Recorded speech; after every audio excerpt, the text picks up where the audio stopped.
Thank you Jesus. Praise you Lord. Hallelujah. ಸ್ತೋತ್ರ ತಂದೆ. ಇವತ್ತು ಒಂದು ವಿಶೇಷವಾದಂತ ವಾಕ್ಯದ ಭಾಗವನ್ನು, ಒಂದು ವಿಷಯವನ್ನು ನಾವು ಮುಂದೆ ಇಟ್ಟು ಧ್ಯಾನಿಸುವರಾಗೋಣ. ವಿಷಯ ಈ ರೀತಿಯಾಗಿದೆ. ನಾನು ಟೈಟಲ್ ಅನ್ನು ಕೊಡ್ಲಿಕ್ಕೆ ಇಷ್ಟಪಡ್ತೀನಿ. ದೇವರ ವಾಕ್ಯವನ್ನು ಜೀವವನ್ನು ಪಡೆದುಕೊಳ್ಳುವುದಕ್ಕೋಸ್ಕರ ನಾವು ಧ್ಯಾನಿಸಬೇಕೇ ಹೊರತು ಅದನ್ನು ನಾವು ಅರಿವಿಗೋಸ್ಕರ ಅಥವಾ ತಿಳುವಳಿಕೆಗೆ ಮಾತ್ರ ಅದನ್ನು ನಾವು ಧ್ಯಾನಿಸಬಾರದು ಎಂಬುದಾಗಿ ವಿಷಯವನ್ನು ಮುಂದೆ ಇಡುತ್ತಾ ಈ ವಾಕ್ಯದ ಭಾಗವನ್ನು ನಾನು ಮುಂದೆವರಿಸಲಿಕ್ಕೆ ಇಷ್ಟಪಡ್ತೀನಿ. ಪುನಃ ಹೇಳ್ತೀನಿ, ಇಂಗ್ಲಿಷ್ ಅಲ್ಲಿ ಹೇಳೋದಾದ್ರೆ, meditate the word of God as a life to receive life, but not as a information, not to receive any knowledge. ಈ ರೀತಿಯಾದ ಒಂದು ಟೈಟಲ್ ಆಗಿದೆ. ಸೊ ಲೆಟ್ಸ್ ಸಿ ಹೌ ದೇವರು ನಮ್ಮನ್ನು ನಡೆಸ್ತಾರೆ. ದೇವರ ಆತ್ಮನು ನಮ್ಮನ್ನು ನಡೆಸಲಿ. ಇದರ ಆಳವಾದ ಅರ್ಥವು ಕರ್ತರು ನಮಗೆ ಕೊಡಲಿ ಎಂದು ಪ್ರಾರ್ಥಿಸ್ತಾ ನಾನು ಈ ಒಂದು ವಾಕ್ಯವನ್ನು ಚಿಂತಿಸ್ಲಿಕ್ಕೆ ಇಷ್ಟಪಡ್ತೇನೆ. ಬನ್ನಿ ಅದಕ್ಕೆ ವಾಕ್ಯವನ್ನು ನಾವು ಮೊದಲು ಓದುವರಾಗೋಣ. ಯೋಹಾನನ ಸುವಾರ್ತೆ 5ನೇ ಅಧ್ಯಾಯ ನಾನು ಶೇರ್ ಮಾಡ್ತೀನಿ. ಯೋಹಾನನ ಸುವಾರ್ತೆ. Thank you, Lord Jesus. Praise the Lord. Hallelujah. ಸ್ತೋತ್ರ ತಂದೆ. ಸ್ತೋತ್ರ ಸ್ತೋತ್ರ ಸ್ತೋತ್ರ ಸ್ತೋತ್ರ ಸ್ತೋತ್ರ. ರಾಜ ನಿಮಗೆ ಸ್ತೋತ್ರ. ಓಕೆ ಓಕೆ, ಶೇರ್ ಆಗ್ತಾ ಇದೆ. ಯೋಹಾನನ ಸುವಾರ್ತೆ 5ನೇ ಅಧ್ಯಾಯ ವಾಕ್ಯ 39 ಮತ್ತು 40. ಯಾರಾದರೂ ಓದಿ. ಶಾಸ್ತ್ರಿಗಳಿಂದ ನಿತ್ಯ ಜೀವವು ದೊರೆಯುತ್ತದೆಂದು ನೀವು ನೆನೆಸಿ ಅವುಗಳನ್ನು ವಿಚಾರಿಸುತ್ತೀರಲ್ಲ, ಅವುಗಳು ನನ್ನ ವಿಷಯದಲ್ಲಿ ಸಾಕ್ಷಿ ಕೊಡುವುಗಳಾಗಿವೆ. ಆದರೂ ಜೀವ ಹೊಂದುವುದಕ್ಕಾಗಿ ನನ್ನ ಬಳಿಗೆ ಬರುವುದಕ್ಕೆ ನಿಮಗೆ ಮನಸ್ಸಿಲ್ಲ.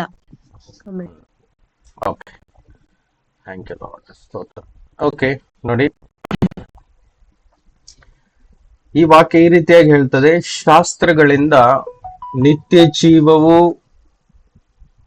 ದೊರೆಯುತ್ತೆಂದು ನೀವು ನೆನೆಸಿ ಅವುಗಳನ್ನು ವಿಚಾರಿಸುತ್ತೀರಲ್ಲ, ಅವುಗಳು ನನ್ನ ವಿಷಯದಲ್ಲಿ ಸಾಕ್ಷಿ ಕೊಡುವವುಗಳಾಗಿವೆ ಅಂತ ಯೇಸು ಸ್ವಾಮಿ ಫರಿಸಾಯರಿಗೆ ಹೇಳ್ತಾರೆ. ನಾವಿಲ್ಲಿ ನೋಡಬಹುದು. ಈ ಅಧ್ಯಾಯವನ್ನು ನಾವು ಪೂರ್ತಿಯಾಗಿ ಓದುತ್ತಾ ಹೋದ್ರೆ, ಇಲ್ಲಿ ಸಬ್ಬತ್ ದಿನದಲ್ಲಿ ಒಂದು ರೋಗಿಯನ್ನು ಯೇಸು ಸ್ವಸ್ಥ ಮಾಡಿದಾಗ ಅಲ್ಲಿದ್ದಂತ ಅನೇಕ ಯಹೂದ್ಯರು, ಫರಿಸಿಯರು, ಸದುಸಿಯರು, ದೇವರ ವಾಕ್ಯವನ್ನು, ಹಳೆ ಒಡಂಬಡಿಕೆಯನ್ನು ಸರಿಯಾಗಿ ತಿಳಿದುಕೊಂಡವರು, ದೇವರ ವಿಷಯವಾಗಿ ಅಂದ್ರೆ ಆದಿಯಿಂದ ದೇವರು ಯಾವ ರೀತಿಯಾಗಿ ಮಾನವನನ್ನು ನಡೆಸುತ್ತಾ ಬಂದರು ಎಂಬುದರ ಬಗ್ಗೆ ಅನೇಕ ತಿಳುವಳಿಕೆಯುಳ್ಳ ಶಾಸ್ತ್ರಜ್ಞರು ಯೇಸುವನ್ನು ವಿರೋಧಿಸುತ್ತಿರುವ ಸಂದರ್ಭದಲ್ಲಿ ಯೇಸು ಸ್ವಾಮಿ ಅವರಿಗೆ ಈ ರೀತಿಯಾದ ಮಾತುಗಳಿಂದ ಉತ್ತರವನ್ನು ಕೊಡ್ತಾರೆ. ಅದೇನು? ನೀವು ಶಾಸ್ತ್ರಗಳನ್ನು ಚೆನ್ನಾಗಿ ತಿಳಿದಿದ್ದೀರಾ, ಶಾಸ್ತ್ರಗಳಲ್ಲಿರುವ ವಾಕ್ಯಗಳಲ್ಲಿ ನೀವು ಚೆನ್ನಾಗಿ ವಿಚಾರಿಸಿ ಅದನ್ನು ಸರ್ಚ್ ಮಾಡಿ ಅದನ್ನು ನೀವು ಅದರಲ್ಲಿ ಏನು ಸಿಗ್ತದೆ ಅಂತ ನೆನೆಸಿದ್ದೀರಿ. ಏನು ನೆನೆಸಿದ್ದೀರಿ? ಅದರಲ್ಲಿ ನಿತ್ಯ ಜೀವ ದೊರಕ್ತದೆ ಅಂತ ನೀವು ನೆನೆಸಿಕೊಂಡು ಅದನ್ನೆಲ್ಲ ಸರ್ಚ್ ಮಾಡಿದ್ದೀರಿ. ಇದೇನೋ ಸತ್ಯ. ಆದರೆ ಅವುಗಳು ಆಕ್ಚುಲಿ ನನ್ನ ವಿಷಯದ ಬಗ್ಗೆನೇ ಸಾಕ್ಷಿ ಕೊಡುವಂತ ವಾಕ್ಯಗಳಾಗಿತ್ತು. ಆದರೂ ಜೀವ ಹೊಂದುವುದಕ್ಕಾಗಿ ನನ್ನ ಬಳಿಗೆ ನಿಮಗೆ ಬರಲಿಕ್ಕೆ ಮನಸ್ಸಿಲ್ಲ. ಅಂದ್ರೆ ಅರ್ಥ, ಆ ಶಾಸ್ತ್ರಿಗಳಿಗೆ ಹೇಳ್ತಾ ಇದ್ದಾರೆ ಯೇಸು ಸ್ವಾಮಿ, ನೋಡಿ, ನಮ್ಗೆ ನಿಮ್ಮ ಕೈಯಲ್ಲಿರುವಂತ ದೇವರ ಶಾಸ್ತ್ರದ ಒಳ್ಳೆಯ ತಿಳುವಳಿಕೆ ಇದೆ, ಅದ್ರ ಬಗ್ಗೆ ಒಳ್ಳೆಯ ನಾಲೆಜ್ ಅನ್ನು ನೀವು ಹೊಂದಿಕೊಂಡಿದ್ದೀರಾ. ಎಲ್ಲಾ ವಾಕ್ಯಗಳು ಬಾಯಾಟ ಆಗಿದೆ ನಿಮಗೆ, ಅದ್ರ ಬಗ್ಗೆ ಒಳ್ಳೆ ಅರಿವಿದೆ ನಿಮಗೆ, ಅದನ್ನೆಲ್ಲ ತುಂಬಾ ನೀವು ಸ್ಟಡಿ ಮಾಡಿದ್ದೀರಾ, ಹೌದಾ? ವಿಚಾರಿಸ್ಕೊಂಡಿದ್ದೀರಾ, ಸರ್ಚ್ ಮಾಡಿದ್ದೀರಾ. ಅದ್ರಲ್ಲಿ ಆದ್ರೆ ನಿಮ್ಮ ಏನು ಪ್ರಾಬ್ಲಮ್ ಆಗ್ತಾ ಇದೆ ಅಂತ ಹೇಳಿದ್ರೆ, ನೀವು ಈ ನೆನೆಸ್ಕೊಳ್ತಾ ಇದ್ರ ಅಲ್ಲಿ ನೋಡಿ, ನೀವು ನೆನೆಸಿ ಅವುಗಳನ್ನು ವಿಚಾರಿಸ್ತೀರಲ್ಲ. ನೋಡಿ, ನೀವು ನೆನೆಸ್ತೀರಾ ಏನು ಅಂತ, ಆ ಎಲ್ಲಾ ನಾಲೆಜ್ ನೀವು ಹೊಂದಿಕೊಂಡು ಅದರಲ್ಲಿ ನಿಮ್ಗೆ ಜೀವ ಸಿಗ್ತದೆ, ನಿತ್ಯ ಜೀವ ಅದರಿಂದ ನಿಮಗೆ ದೊರಕುತ್ತದೆ ಅಂತ ನೀವು ತಿಳ್ಕೊಂಡಿದ್ದೀರಾ ಅಷ್ಟೇ, ನೆನೆಸ್ಕೊಂಡಿದ್ದೀರಾ ಅಷ್ಟೇ. ಆದ್ರೆ ನಿಮ್ಮಲ್ಲಿ ರಿಯಾಲಿಟಿ ಇಲ್ಲ ಅಂತ ಯೇಸು ತೋರಿಸ್ಕೊಡ್ತಾ ಇದ್ದಾರೆ. ಅರ್ಥ ಆಗ್ತಾ ಇದೆಯಾ? ನಿಮ್ಮಲ್ಲಿ ದೇವರ ವಾಕ್ಯದ ಬಗ್ಗೆ ಜ್ಞಾನವೇನೋ ಇದೆ, ಸರಿ, ಹೆಚ್ಚಿನ ಜ್ಞಾನ ಇದೆ, ಅದಕ್ಕೋಸ್ಕರ ನೀವು ತುಂಬಾ ಪರಿಶ್ರಮ ಪಟ್ಟಿದ್ದೀರಾ, ಅನೇಕ ತಿಂಗಳುಗಳು, ವರ್ಷಗಳು ನೀವು ಅದನ್ನು ಅಭ್ಯಾಸ ಮಾಡಿದ್ದೀರಾ, ತುಂಬಾ ಸ್ಟಡಿ ಮಾಡಿದ್ದೀರಾ, ಉತ್ತಮ. ಆದ್ರೆ ನಿಮ್ಮಲ್ಲಿ ಕೊರತೆಯನ್ನು ನಾನು ತೋರಿಸ್ಕೊಡ್ತಾ ಇದ್ದೀನಿ, ಯೇಸು ತೋರಿಸ್ಕೊಡ್ತಾ ಇದ್ದಾರೆ ಅಲ್ಲಿ. ಏನು? ನೀವು ಇದನ್ನೆಲ್ಲ ತಿಳ್ಕೊಂಡು ನಿಮ್ಮ ಮನಸ್ಸಿನಲ್ಲಿ ನೀವು ತಪ್ಪಾಗಿ ವಿಚಾರಿಸ್ಕೊಳ್ತಾ ಇದ್ದೀರಿ. ಏನು? ನಿಮಗೆ ನಿತ್ಯ ಜೀವ ದೊರಕ್ತದೆ ಅಂತ ತಿಳ್ಕೊಳ್ತಾ ಇದ್ದೀರಾ. ಆದ್ರೆ ನಾನ್ ನಿಮಗೆ ಹೇಳ್ತಾ ಇದ್ದೀನಿ ಏನು ಅಂತ, ನನ್ನ ಬಳಿಗೆ ಬರ್ಲಿಕ್ಕೆ ನಿಮ್ಗೆ ಮನಸ್ಸಿಲ್ಲ. ಒಂದು ವೇಳೆ ನೀವು ಸರಿಯಾಗಿ ಅದನ್ನ ಅರ್ಥ ಮಾಡಿಕೊಂಡಿದ್ದಿದ್ರೆ ನನ್ನ ಬಗ್ಗೆ ನಿಮ್ಗೆ ತಿಳಿತಿತ್ತು. ಯಾಕೆಂತ ಹೇಳಿದ್ರೆ, ನೀವು ಕಲಿತಿರುವಂತ ಆ ಎಲ್ಲ ಶಾಸ್ತ್ರದ ವಾಕ್ಯಗಳಲ್ಲಿ ನನ್ನ ಬಗ್ಗೆ ಬರೆಯಲ್ಪಟ್ಟಿದೆ. ನೋಡಿ, ಇಲ್ಲಿ ಪ್ರಶ್ನೆ, ಅವರಷ್ಟು ವಾಕ್ಯಗಳನ್ನು ತಿಳಿದುಕೊಂಡಿದ್ರು, ಆದ್ರೆ ಆ ಎಲ್ಲ ವಾಕ್ಯಗಳು ಯೇಸುವಿನ ಬಗ್ಗೆ ಬರೆದಿತ್ತು. ಯೇಸು ಹೇಳ್ತಾ ಇದ್ದಾರೆ, ಅವುಗಳು ಅಂದ್ರೆ ಅವೆಲ್ಲ ವಾಕ್ಯಗಳು ನೀವೇನೆಲ್ಲ ಇಷ್ಟು ದಿನ ಅಭ್ಯಾಸ ಮಾಡಿದ್ದೀರಾ, ಅವೆಲ್ಲವೂ ನನ್ನ ಬಗ್ಗೆನೇ ಬರೆದಿದೆ, ನನ್ನ ಬಗ್ಗೆನೇ ಸಾಕ್ಷಿ ಕೊಡುವಂತದ್ದಾಗಿದೆ. ಆದ್ರೆ ನೀವು ನನ್ನನ್ನೇ ತಿಳ್ಕೊಂಡಿಲ್ಲ. ನನ್ನ ಬಗ್ಗೆನೇ ನೀವು ಕಲ್ತಿದ್ರು ಸಹ ನನ್ನ ಬಳಿಗೆ ಬರ್ಲಿಕ್ಕೆ ನಿಮಗೆ ಮನಸ್ಸಿಲ್ಲ. ಯಾಕಂದ್ರೆ ಅದು ನನ್ನ ಬಗ್ಗೆನೇ ಬರ್ದಿದೆ ಅಂತ ನಿಮ್ಮ ಹೃದಯದೊಳಗೆ ಹೋಗ್ಲಿಲ್ಲ. ಅದರ ಅರ್ಥ ಇಲ್ಲಿ ಏನು ವಿಚಾರ ತಿಳಿಯುತ್ತದೆ ಅಂತ ಹೇಳಿದ್ರೆ, ಈ ಫರಿಸೇಯರಿಗೆ ದೇವರ ವಾಕ್ಯದ ಇನ್ಫಾರ್ಮೇಶನ್, ನಾಲೆಡ್ಜು ತುಂಬಾ ಇತ್ತು, ಆದರೆ ಅದು ಅವರಿಗೆ ಏನು ಪ್ರಯೋಜನಕ್ಕೆ ಬರಲಿಲ್ಲ. ಇವತ್ತು ಇದೇ ರೀತಿಯಾಗಿ ಈ ಭೂಮಿಯಲ್ಲಿ ದೇವರ ವಾಕ್ಯದ ಜ್ಞಾನ ಅಥವಾ ನಾಲೆಡ್ಜ್ ಅಥವಾ ಇನ್ಫಾರ್ಮೇಶನ್ಗೆ ಕನ್ನಡ ವರ್ಡ್ ಸಿಕ್ಕಿದ್ರೆ ಹೇಳಿ ನನಗೆ. ಇನ್ಫಾರ್ಮೇಶನ್ ತುಂಬಾ ಇದೆ ಇವತ್ತು. ಅನೇಕ ಕ್ರೈಸ್ತರಿಗೆ ವಾಕ್ಯ ಬಾಹ್ಯಾಟಿದೆ, ಅವರಿಗೆ ಗೊತ್ತಿದೆ ಏನೇನು ಬರೆದಿದೆ ವಾಕ್ಯದಲ್ಲಿ ಅಂತ. ಆದರೆ ಯೇಸುವಿನ ಹತ್ತಿರಕ್ಕೆ ಬಂದು ಆತನನ್ನು ಸರಿಯಾಗಿ ಅನುಭವಿಸಿ ಅವರು ಅರ್ಥಕೊಂಡಿಲ್ಲ. ಅಲ್ಲಿಯೇ ಆಗ್ತಾ ಇದೆ ಅನೇಕ ಕ್ರೈಸ್ತರ ಜೀವಿತದಲ್ಲಿ ಆಗುವಂತ ತುಂಬಾ ಮುಖ್ಯವಾದಂತ ಒಂದು ಸಂಗತಿ ಏನು ಅಂತ ಹೇಳಿದ್ರೆ, ಅವರ ಪ್ರಾಬ್ಲಮ್ ಏನು ಅಂತ ಹೇಳಿದ್ರೆ, ಅವರ ಬೀಳುವಿಕೆ ಅಥವಾ ಅವರ ಅಸಫಲತೆ, ಅವರ ಸೋಲು, ಕ್ರಿಸ್ತಿಯ ಜೀವಿತದಲ್ಲಿ ಜಯವನ್ನು ಕಾಣದೇ ಇರುವಂತ ಒಂದು ಪರಿಸ್ಥಿತಿಗೆ ಕಾರಣವೇನು ಅಂತ ಹೇಳಿದ್ರೆ, ಅವರು ದೇವರ ವಾಕ್ಯವನ್ನು ಕೇವಲ ವಿಚಾರದಲ್ಲಿ ತಿಳ್ಕೊಂಡಿದ್ದಾರೆ, ಅದನ್ನು ಒಂದು ಇನ್ಫಾರ್ಮೇಶನ್ ಆಗಿ ಅವರು ತಿಳ್ಕೊಂಡಿದ್ದಾರೆ, ಹೊರತು ಆ ವಾಕ್ಯವು ಅವರ ಹೃದಯದ ಆಳಭಾಗದಲ್ಲಿ ಅಥವಾ ಅವರ ಆತ್ಮದಲ್ಲಿ ಆ ವಾಕ್ಯ ಒಂದಾಗಿ ಜೋಡಿಸಲ್ಪಟ್ಟಿಲ್ಲ. ಅಥವಾ ಅವರ ಹೃದಯ, ಆತ್ಮ ಮತ್ತು ಅವರು ಒಳಗೆ ಇಟ್ಕೊಂಡಿರುವಂತಹ ವಾಕ್ಯವು ಏನಾಗಿಲ್ಲ, ಅದು ಒಂದಾಗಿಲ್ಲ, ಅದು ಅದರೊಟ್ಟಿಗೆ ಬೆರೆತಿಲ್ಲ. ಈ ಶಬ್ದ ಸರಿಯಾಗಿದೆ. ಎಲ್ಲಿ ತನಕ ದೇವರ ವಾಕ್ಯವು ನಮ್ಮ ಹೃದಯ ಆತ್ಮದಲ್ಲಿ ಬೆರೆಯುವುದಿಲ್ಲವೋ ಅಲ್ಲಿ ತನಕ ನಮ್ಮ ಕರ್ತನ ನಿಜವಾದ ಎಕ್ಸ್ಪೀರಿಯನ್ಸ್, ನಿಜವಾದ ಅನುಭವ ನಮಗೆ ಸಿಗ್ಲಿಕ್ಕೆ ಅಸಾಧ್ಯ. ಇಲ್ದಿದ್ರೆ ಈ ಸ್ಟೇಟ್ಮೆಂಟ್ ಈ ರೀತಿಯಾಗಿ ಯೇಸು ಹೇಳ್ತಾ ಇರ್ಲಿಲ್ಲ. ನೀವೆಲ್ಲಾ ವಿಷಯದಲ್ಲಿ ತಿಳ್ಕೊಂಡಿದ್ದೀರಾ, ವಿಚಾರಿಸ್ಕೊಂಡಿದ್ದೀರಾ, ಸರ್ಚ್ ಮಾಡಿದ್ದೀರಾ. ಇಂಗ್ಲಿಷ್ ವರ್ಡ್ ಬೇಕಾದ್ರೆ ನೀವು ನೋಡ್ಬೋದು. ವರ್ಸ್ ನಂಬರ್ 39 ಅಲ್ಲಿ, ಯು ಸರ್ಚ್ ದ ಸ್ಕ್ರಿಪ್ಚರ್. ನೋಡಿ, you search the scriptures for in them you think. ನೋಡಿ, ನೀವು ತಿಳಿದುಕೊಳ್ತೀರಾ, ಅನಿಸ್ಕೊಳ್ತೀರಾ. You think you have eternal life. You think ಅಂದ್ರೆ ಏನು? ನೀವು ಯೋಚಿಸ್ತೀರಾ, ನೀವು ಅನ್ಸ್ಕೊಳ್ತೀರಾ, ನೀವು ನೆನೆಸ್ತೀರಾ. ಏನು? ನಿಮಗ್ ಜೀವ ಸಿಗ್ತದೆ, ನಿತ್ಯ ಜೀವ ಸಿಗ್ತದೆ, ನಾವು ಪರಲೋಕಕ್ಕೆ ಹೋಗ್ತೀವಿ ಅಂತ ನೆನೆಸ್ಕೊಳ್ತೀರಾ? ಇಲ್ಲ, ನೀವು ತಪ್ಪಾಗಿ ನಡೀತಾ ಇದ್ದೀರಿ, ನೀವೆಲ್ಲೋ ತಪ್ಪಿ ಹೋಗಿದ್ದೀರಿ ಅಂತ ಯೇಸು ಇವತ್ತು ಅನೇಕರಿಗೆ ವಾರ್ನಿಂಗ್ ಮಾಡ್ತಾ ಇದ್ದಾರೆ. ಏನು? ದೇವರ ವಾಕ್ಯ ಕೇವಲ ಒಂದು ವಿಚಾರವಾಗಿ, ಒಂದು ಇನ್ಫಾರ್ಮೇಶನ್ ಆಗಿ ಅನೇಕ ಕ್ರೈಸ್ತರ ಜೀವಿತದಲ್ಲಿ ಉಳ್ಕೊಂಡಿದೆ. ಇಲ್ಲಿ ಇನ್ನೊಂದು ಪ್ರಾಬ್ಲಮ್ ಅನ್ನು ನಾವು ನೋಡ್ಲಿಕ್ಕೆ ಸಿಗ್ತದೆ.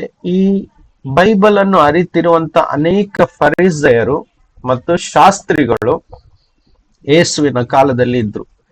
ಅವರು ಹಳೆ ಒಡಂಬಡಿಕೆಯನ್ನು ಚೆನ್ನಾಗಿ ಅಭ್ಯಾಸಿಸಿ ಅನೇಕ ವಾಕ್ಯಗಳು ಅವರಿಗೆ ಬಾಯಿ ಹಾರ್ಟ್ ಆಗಿತ್ತು. ಅವ್ರು ಹಾಗೆ ನೋಡದಿ ಸಹ ಹೇಳುವವರಾಗಿದ್ರು. ಅಷ್ಟು ಜ್ಞಾನ ಅವರ ತಲೆಯಲ್ಲಿತ್ತು. ಆದರೆ ಯಾರ ಬಗ್ಗೆ ಅವರು ಅಭ್ಯಾಸ ಮಾಡಿ ವಾಕ್ಯದ ಜ್ಞಾನವನ್ನು ಇಟ್ಕೊಂಡಿದ್ರೋ, ಆದ್ರೆ ಅವರಿಗೆ ಆತನ ಬಗ್ಗೆನೇ ಅನುಭವವಿಲ್ಲದೆ, ಯಾರ ಬಗ್ಗೆ ಅವರು ತಿಳ್ಕೊಂಡಿದ್ರು ಆ ವ್ಯಕ್ತಿ ಅಥವಾ ಆ ಕರ್ತನು ಅವರ ಎದುರಿಗೆ ಬಂದಾಗ ಆತನನ್ನು ಕಂಡು ಹಿಡಿಲಿಕ್ಕೆ ಅವರು ಫೇಲ್ ಆದ್ರು.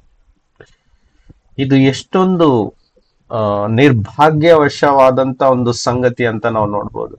ಯಾರ ಬಗ್ಗೆ ಅವರು ಅನೇಕ ವರ್ಷಗಳಿಂದ ತಮ್ಮ ಜೀವಿತ ಕಾಲವೆಲ್ಲ ಪ್ರಯತ್ನ ಪಟ್ಟು ವಾಕ್ಯಗಳನ್ನು ಕಲಿತು ಅವರ ಜೀವಿತದಲ್ಲಿ ಇಟ್ಕೊಂಡ್ರು ಸಹ ಆ ಕರ್ತನೆ ನೇರವಾಗಿ ಅವರ ಜೀವಿತದಲ್ಲಿ ಬಂದಾಗ, ಅವರ ಎದುರುಗಡೆ ಬಂದಾಗ ಆತನನ್ನು ಕಂಡು ಹಿಡಿಯದೆ ಹೋದರು. ಇದಕ್ಕೆ ಕಾರಣವೇ ನಾವು ತಿಳ್ಕೊಳ್ಬೇಕು ಇವತ್ತು. ನೋಡಿ, ವಾಕ್ಯವನ್ನು ನಮ್ಮ ಜೀವನದಲ್ಲಿ ಎಷ್ಟು ಬೇಕಾದ್ರೂ ಬಾಯಾಟ ಹಾಕ್ಬೋದು. ಇದೇ ಲೋಕದಲ್ಲಿ ನಾವು ನೋಡ್ಬೋದು, ಬೇರೆ ಬೇರೆ ಕ್ರಿಶ್ಚಿಯನ್ ಕಾಂಗ್ರಿಗೇಷನ್ ಇದ್ದಾವೆ, ಕ್ರಿಶ್ಚಿಯನ್ ಸಭೆಗಳಿದ್ದಾವೆ. ನಮಗಿಂತ ಎಷ್ಟೋ ಒಳ್ಳೆ ರೀತಿಯಲ್ಲಿ ವಾಕ್ಯ ಬಾಯ್ಹಾರ್ಟ್ ಆಗಿರುವಂತ ಅನೇಕ ಸಭೆಗಳ ವಿಶ್ವಾಸಿಗಳನ್ನು ಅಥವಾ ಸೇವಕರನ್ನು ನೋಡಬಹುದು.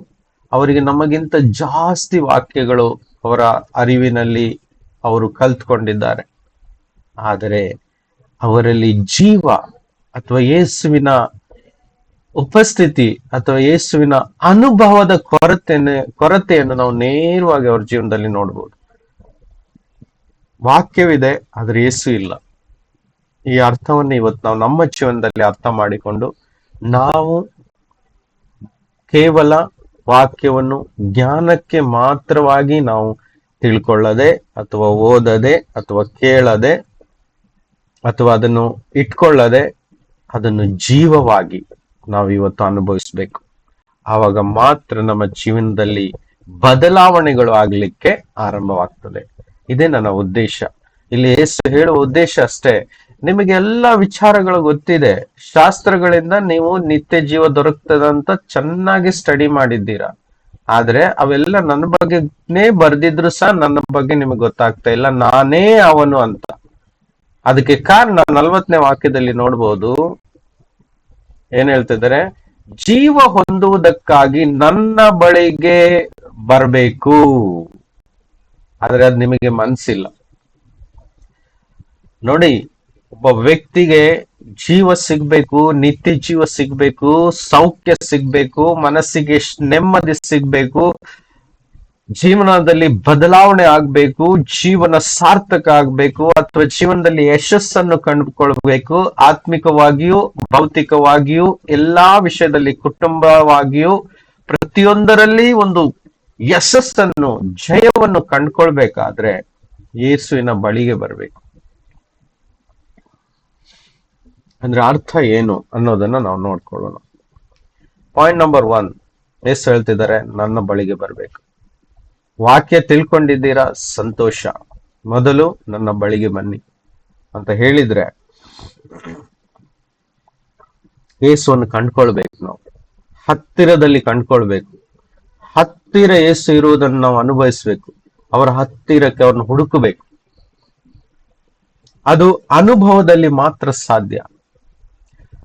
ಜೀವನದಲ್ಲಿ ಕಷ್ಟ ಬಂದಾಗ ಒಬ್ಬ ವ್ಯಕ್ತಿ ದೇವರನ್ನು ನೆನೆಸ್ಲಿಕ್ಕೆ ಆರಂಭಿಸ್ತಾನೆ. ರೋಗಗಳು ಬಂದಾಗ ವ್ಯಕ್ತಿಯು ಜೀವನದಲ್ಲಿ ದೇವರನ್ನು ಕಂಡುಕೊಳ್ಳಿಕ್ಕೆ ಬಯಸ್ತಾನೆ. ಕಷ್ಟಗಳು, ಸಾಲಗಳು ಅಥವಾ ಸೋಲುಗಳನ್ನು ಕಾಣುವಾಗ ದೇವರನ್ನು ಹುಡುಕ್ಲಿಕ್ಕೆ ಆರಂಭಿಸ್ತಾನೆ ವ್ಯಕ್ತಿ.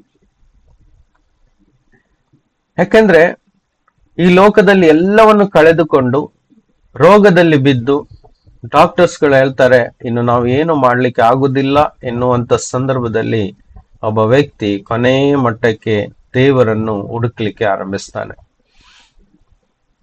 ಅದೇ ರೀತಿ ಬೈಬಲ್ ಅಲ್ಲಿ ಒಂದು ಉದಾಹರಣೆಯನ್ನು ನಾವು ನೋಡಬಹುದು. ಶತಾಧಿಪತಿಯ ಆಳು ರೋಗದಲ್ಲಿ ಬಿದ್ದಿರುವಾಗ ಶತಾಧಿಪತಿಯು ಯೇಸುವನ್ನು ಹುಡುಕಿಕೊಂಡು ಬರ್ಲಿಕ್ಕೆ ಅಲ್ಲಿಂದ ಬರ್ತಾರೆ ಬೇರೆ ಊರಿಗೆ. ಯೇಸು ಯಾವ ಊರಲ್ಲಿ ಇದ್ದಾರೋ ಆ ಊರನ್ನು ತಿಳ್ಕೊಳ್ತಾರೆ, ಯಾರಿಂದ ಇನ್ಫಾರ್ಮೇಶನ್ ತಗೊಳ್ತಾರೆ ಯೇಸು ಎಲ್ಲಿದ್ದಾರೆ ಎಂಬುದಾಗಿ.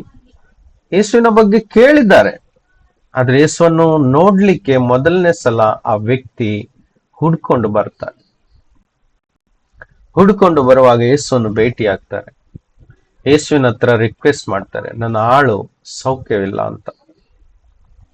ಸೊ ಆ ಶತಾಧಿಪತಿಯ ಹೃದಯದಲ್ಲಿ ಬಂದಂತ ಅನುಭವ, ನಾನು ಯೇಸುವನ್ನು ಹೋಗಿ ಒಮ್ಮೆ ಕಾಣಬೇಕು. ನಮ್ಮ ಜೀವನದಲ್ಲೂ ಸಹ ಇವತ್ತು ವಾಕ್ಯ ಇದೆ, ತುಂಬಾ ಸಂತೋಷ. ಆ ವಾಕ್ಯ ಕಾರ್ಯರೂಪಕ್ಕೆ ಬರ್ಬೇಕಾದ್ರೆ ನಾವು ಯೇಸುವನ್ನು ಹತ್ತಿರದಲ್ಲಿ ಕಂಡುಕೊಳ್ಬೇಕು. ಯೇಸುವೆ, ನಿನ್ನ ವಾಕ್ಯವನ್ನು ನಾನು ನನ್ನ ಜೀವನದಲ್ಲಿ ಇಟ್ಕೊಂಡಿದ್ದೇನೆ, ನಿನ್ನ ವಾಕ್ಯವನ್ನು ಪೂರ್ಣವಾಗಿ ನಾನು ನಂಬಿದ್ದೇನೆ, ನನಗೆ ಅನುಭವ ಕೊಡು ಸ್ವಾಮಿ. ನಿನ್ನನ್ನು ಹತ್ತಿರದಲ್ಲಿ ನಾನು ಕಂಡುಕೊಳ್ಬೇಕು, ನನ್ನ ಬಳಿಯಲ್ಲಿರುವುದನ್ನು ನಾನು ಅನುಭವಿಸ್ಬೇಕು. ಅದು ಕೇವಲ ಅದ್ಭುತಗಳು ಆದಾಗ ಮಾತ್ರ ನಮಗೆ ಕನ್ಫರ್ಮೇಶನ್ ಸಿಗ್ತದೆ. ಆ ಶತಾಧಿಪತಿಯು ಯೇಸುವಿನ ಬಳಿಗೆ ಹುಡುಕೊಂಡು ಬಂದಾಗ ಯೇಸುವನ್ನು ನೋಡಿದ ತಕ್ಷಣ ಆತನಿಗೆ ಸಂತೋಷವಾಗಿ ಯೇಸುವಿನಲ್ಲಿ ತನ್ನ ಕೊರತೆಯನ್ನು ಇಡ್ತಾರೆ. ನನ್ನ ಆಳಿಗೆ ಸೌಖ್ಯವಿಲ್ಲ, ಆತನನ್ನು ಗುಣಪಡಿಸಬೇಕು. ಅದಕ್ಕೆ ಯೇಸು ಒಪ್ಪಿಗೆ ಕೊಡ್ತಾರೆ, ಸರಿ ನಾನು ಬರ್ತೀನಿ ನಿಮ್ಮ ಮನೆಗೆ ಅಂತ. ಅವಾಗ ಆತನಲ್ಲಿರುವಂತ ಆ ಅನುಭವ ಇನ್ನಷ್ಟು ಉತ್ತಮವಾಗಿತ್ತು. ಆತನ ಯೇಸುವಿಗೆ ಹೇಳ್ತಾರೆ, ಯೇಸುವೆ, ನೀನು ನನ್ನ ಮನೆಗೆ ಬರುವಷ್ಟು ಯೋಗ್ಯ ನಾನಲ್ಲ, ಅಷ್ಟು ಯೋಗ್ಯತೆ ನನ್ನಲ್ಲಿ ಇಲ್ಲ. ನೀನು ಒಮ್ಮೆ ಒಂದು ಮಾತು ಇಲ್ಲಿಂದನೇ ಹೇಳಿದ್ರೆ ಸಾಕು, ನನ್ನಲ್ಲಿ ಒಂದು ನಂಬಿಕೆ ಉಂಟು, ನನ್ನ ಆಳು ಸೌಖ್ಯವಾಗ್ತಾನೆ ಅಂತ. ಯೇಸು ಆತನ ನಂಬಿಕೆಯನ್ನು ಮೆಚ್ಚಿ ನಿನ್ನ ನಂಬಿಕೆಯಂತೆ ಆಗಲಿ ಅಂತ ಒಂದು ಮಾತು ಹೇಳಿದ ತಕ್ಷಣವೇ ಎಷ್ಟೋ ದೂರದಲ್ಲಿರುವಂತ ಆ ಊರಿನಲ್ಲಿ ಇದ್ದಂತ ಈ ಶತಾಧಿಪತಿಯ ಆಳು ಸೌಖ್ಯವನ್ನು ಪಡೆದುಕೊಳ್ತಾನೆ. ಆತನು ತಿರುಗಿ ಹೋದಾಗ, ಶತಾಧಿಪತಿಯು ತಿರುಗಿ ಹೋದಾಗ ಅರ್ಧ ರಸ್ತೆಯಲ್ಲಿಯೇ ಆತನ ಬೇರೆ ಆಳುಗಳು ಬರ್ತಾರೆ. ಅವಾಗ ಅವರು ಇನ್ಫಾರ್ಮೇಶನ್ ಕೊಡ್ತಾರೆ, ನಿನ್ನ ಆಳು ಸೌಖ್ಯವಾಗಿದ್ದಾನೆ ಅಂತ. ನೋಡಿ, ಇಲ್ಲಿ ನಾವು ನೋಡ್ಬೋದು ಆ ಶತಾಧಿಪತಿಯಲ್ಲಿ ಇದ್ದಂತ ಸಿಂಪಲ್ ಆದಂತ ಒಂದು ಬಯಕೆ ಯೇಸುವಿನ ಅನುಭವದಲ್ಲಿ ಕೊಂಡೊಯ್ತು. ಆದ್ರೆ ಇಸ್ರಾಯೇಲ್ ಅಲ್ಲಿ ಇದ್ದಂತ ವರ್ಷಗಟ್ಲೆಯಿಂದ ಸತ್ಯ ದೇವರನ್ನು ನಂಬಿಕೊಂಡು ಬಂದಂತ ಯಹೂದಿಗಳಿಗೆ, ಫರಿಸೇಯರಿಗೆ, ಶಾಸ್ತ್ರಿಗಳಿಗೆ ಯೇಸು ಎದುರಲ್ಲಿ ಬಂದರೂ ಸಹ ಅವರ ಮೆಸ್ಸಾಯನು, ಅವರ ರಕ್ಷಕನು, ಇಸ್ರಾಯೇಲ್ ಅನ್ನು ಬಿಡುಗಡೆ ಮಾಡುವಾತನು ಅವರ ಎದುರುಗಡೆ ಬಂದರೂ ಸಹ ಅವರ ಕಣ್ಣುಗಳು ಮುಚ್ಚಿತ್ತು, ಅವರಿಗೆ ಕಾಣಿಸಲಿಲ್ಲ ಈತನೇ ಅವರನ್ನು ರಕ್ಷಿಸುವಾತನು, ಮೆಸ್ಸಾಯನು ಅಂತ. ಕಾರಣ ಏನು? ಕಾರಣ ಅವರು ಕರ್ತನನ್ನು ಕೇವಲ ಇನ್ಫಾರ್ಮೇಶನ್ ಆಗಿ ತಮ್ಮ ಜೀವಿತದಲ್ಲಿ ಒಂದು ಹೆಮ್ಮೆಯನ್ನು ಕೊಚ್ಕೊಳ್ಳಿಕ್ಕೆ ಅವರು ದೇವರ ವಾಕ್ಯವನ್ನು ಸ್ಟಡಿ ಮಾಡಿದ್ರು. ದೇವರ ವಾಕ್ಯವನ್ನು ಸ್ಟಡಿ ಮಾಡಿ ಅದನ್ನು ವಿಚಾರದಲ್ಲಿ ಇಟ್ಕೊಂಡು ನಾವುಗಳು ಶಾಸ್ತ್ರಿಗಳು, ಫರಿಸಾಯರು, ದೇವರ ಬಗ್ಗೆ ತಿಳಿದುಕೊಂಡಂತ ದೊಡ್ಡ ವ್ಯಕ್ತಿಗಳು ಎಂಬ ಗರ್ವದಿಂದ ಅವರು ದೇವರ ವಾಕ್ಯವನ್ನು ಕಲಿತರು. Praise the Lord. ಆ ಕಾರಣದಿಂದ ದೇವರ ವಾಕ್ಯ ಹೇಳ್ತದೆ, ಗರ್ವಿಷ್ಠರಿಗೆ ದೇವರು ದೂರ ಮಾಡುವಾತನು, ಆದರೆ ದೇವರ ಮುಂದೆ ತಗ್ಗಿಸಿಕೊಳ್ಳುವವರಿಗೆ ದೇವರು ಮೇಲಕ್ಕೆತ್ತುವಾತನು ಕೃಪೆ ಕೊಡುವ ಆತನು ಆಗಿದ್ದಾನೆ ಎಂದು ದೇವರ ವಾಕ್ಯ ಹೇಳ್ತದೆ. ಇವರಲ್ಲಿ ಕಾರಣ, ಇವರು ಯೇಸುವನ್ನು ಕಂಡುಕೊಳ್ಳದೇ ಇರುವುದಕ್ಕೆ ಕಾರಣ ಇವರಲ್ಲಿ ಇದ್ದಂತ ದೇವರ ವಾಕ್ಯದ ಜ್ಞಾನದ ಗರ್ವ. ನೋಡಿ, ಒಂದು ವಿಷಯ ಸ್ಪಷ್ಟವಾಗಿ ಇವತ್ತು ತಿಳಿದುಕೊಳ್ಳೋಣ. ದೇವರ ವಾಕ್ಯವನ್ನು ಜ್ಞಾನಕ್ಕೆಂದು, ಇನ್ಫಾರ್ಮೇಶನ್ಗೆಂದು ಯಾರಾದ್ರೂ ಕಲೀಲಿಕ್ಕೆ ಆರಂಭಿಸಿದರೆ, ನಾನು ದೇವರ ವಾಕ್ಯವನ್ನು ತಿಳಿದುಕೊಂಡವನು, ಅಥವಾ ನಮ್ಮ ಸಭೆಯು ಬೇರೆಲ್ಲ ಸಭೆಗಿಂತ ಉತ್ತಮವಾದದ್ದು, ನಮ್ಮ ಸೇವಕರು, ಅದು ಪಾಸ್ಟರ್ಗಳಾಗ್ಲಿ, ಫಾದರ್ಗಳಾಗ್ಲಿ, ಲೀಡರ್ಗಳಾಗ್ಲಿ, ಬಿಷಪ್ ಆಗ್ಲಿ, ಮತ್ತೇನೇನೆಲ್ಲ ಇದಾವೋ ಅದೆಲ್ಲ ಟೈಟಲ್ಸ್ಗಳು, ಒಂದು ವೇಳೆ ತಮ್ಮನ್ನು ಮಹಿಮೆ ಪಡಿಸುವುದಕ್ಕೋಸ್ಕರ ದೇವರ ವಾಕ್ಯವನ್ನು ಕಲಿತಿರುವಂತಹ ಸೇವಕರಾಗ್ಲಿ ಅಥವಾ ವಿಶ್ವಾಸಿಗಳಾಗ್ಲಿ, ಅವರ ಜೀವಿತದಲ್ಲಿ ಎಂದಿಗೂ ದೇವರ ಅನುಭವ ಆಗುವುದು ಬಹಳಷ್ಟು ಕಷ್ಟವಾಗಿರುತ್ತದೆ. ದೇವರ ವಾಕ್ಯವನ್ನು ಒಳ್ಳೆ ರೀತಿಯಾಗಿ ಪ್ರಸಂಗ ಮಾಡಬಹುದು, ಒಳ್ಳೆ ರೀತಿಯಾಗಿ ಅನೇಕರಿಗೆ ಹೇಳಿಕೊಡಬಹುದು, ಆದರೆ ಕೊನೆಗೆ ಯೇಸುವನ್ನೇ ಕಂಡು ಮುಟ್ಟದಂತೆ, ಯೇಸುವಿನ ಬಳಿಗೆ ಬರದಂತೆ ಅವರು ದೂರವಾಗ್ಲಿಕ್ಕೆ ಸಾಧ್ಯತೆಗಳುಂಟು. ಅದೇ ಇಲ್ಲಿ ನಡೆದಿದೆ ವಿಷಯ. ನೀವು ನನ್ನ ಬಳಿಗೆ ಬರುವುದಕ್ಕೆ ನಿಮಗೆ ಮನಸ್ಸೇ ಇಲ್ಲ, ಕಾರಣ ನಿಮ್ಮಲ್ಲಿರುವಂತ ಗರ್ವ. ಆ ಗರ್ವ ಹೇಗೆ ಬಂತು? ದೇವರ ವಾಕ್ಯವನ್ನು ನೀವು ಗರ್ವದ ರೂಪದಲ್ಲಿ ನಿಮ್ಮನ್ನು ಹೆಚ್ಚಿಸಿಕೊಳ್ಳುವುದಕ್ಕೆ ಜನರ ಮುಂದೆ ನೀವು ಶಾಸ್ತ್ರಿಗಳಾಗಿದ್ದೀರಿ, ಫರಿಸೇಯರಾಗಿದ್ದೀರಿ, ಅದಕ್ಕೋಸ್ಕರ ನಾನು ಯಾರೆಂಬುದು ನಿಮಗೆ ಕಾಣಿಸ್ತಾ ಇಲ್ಲ.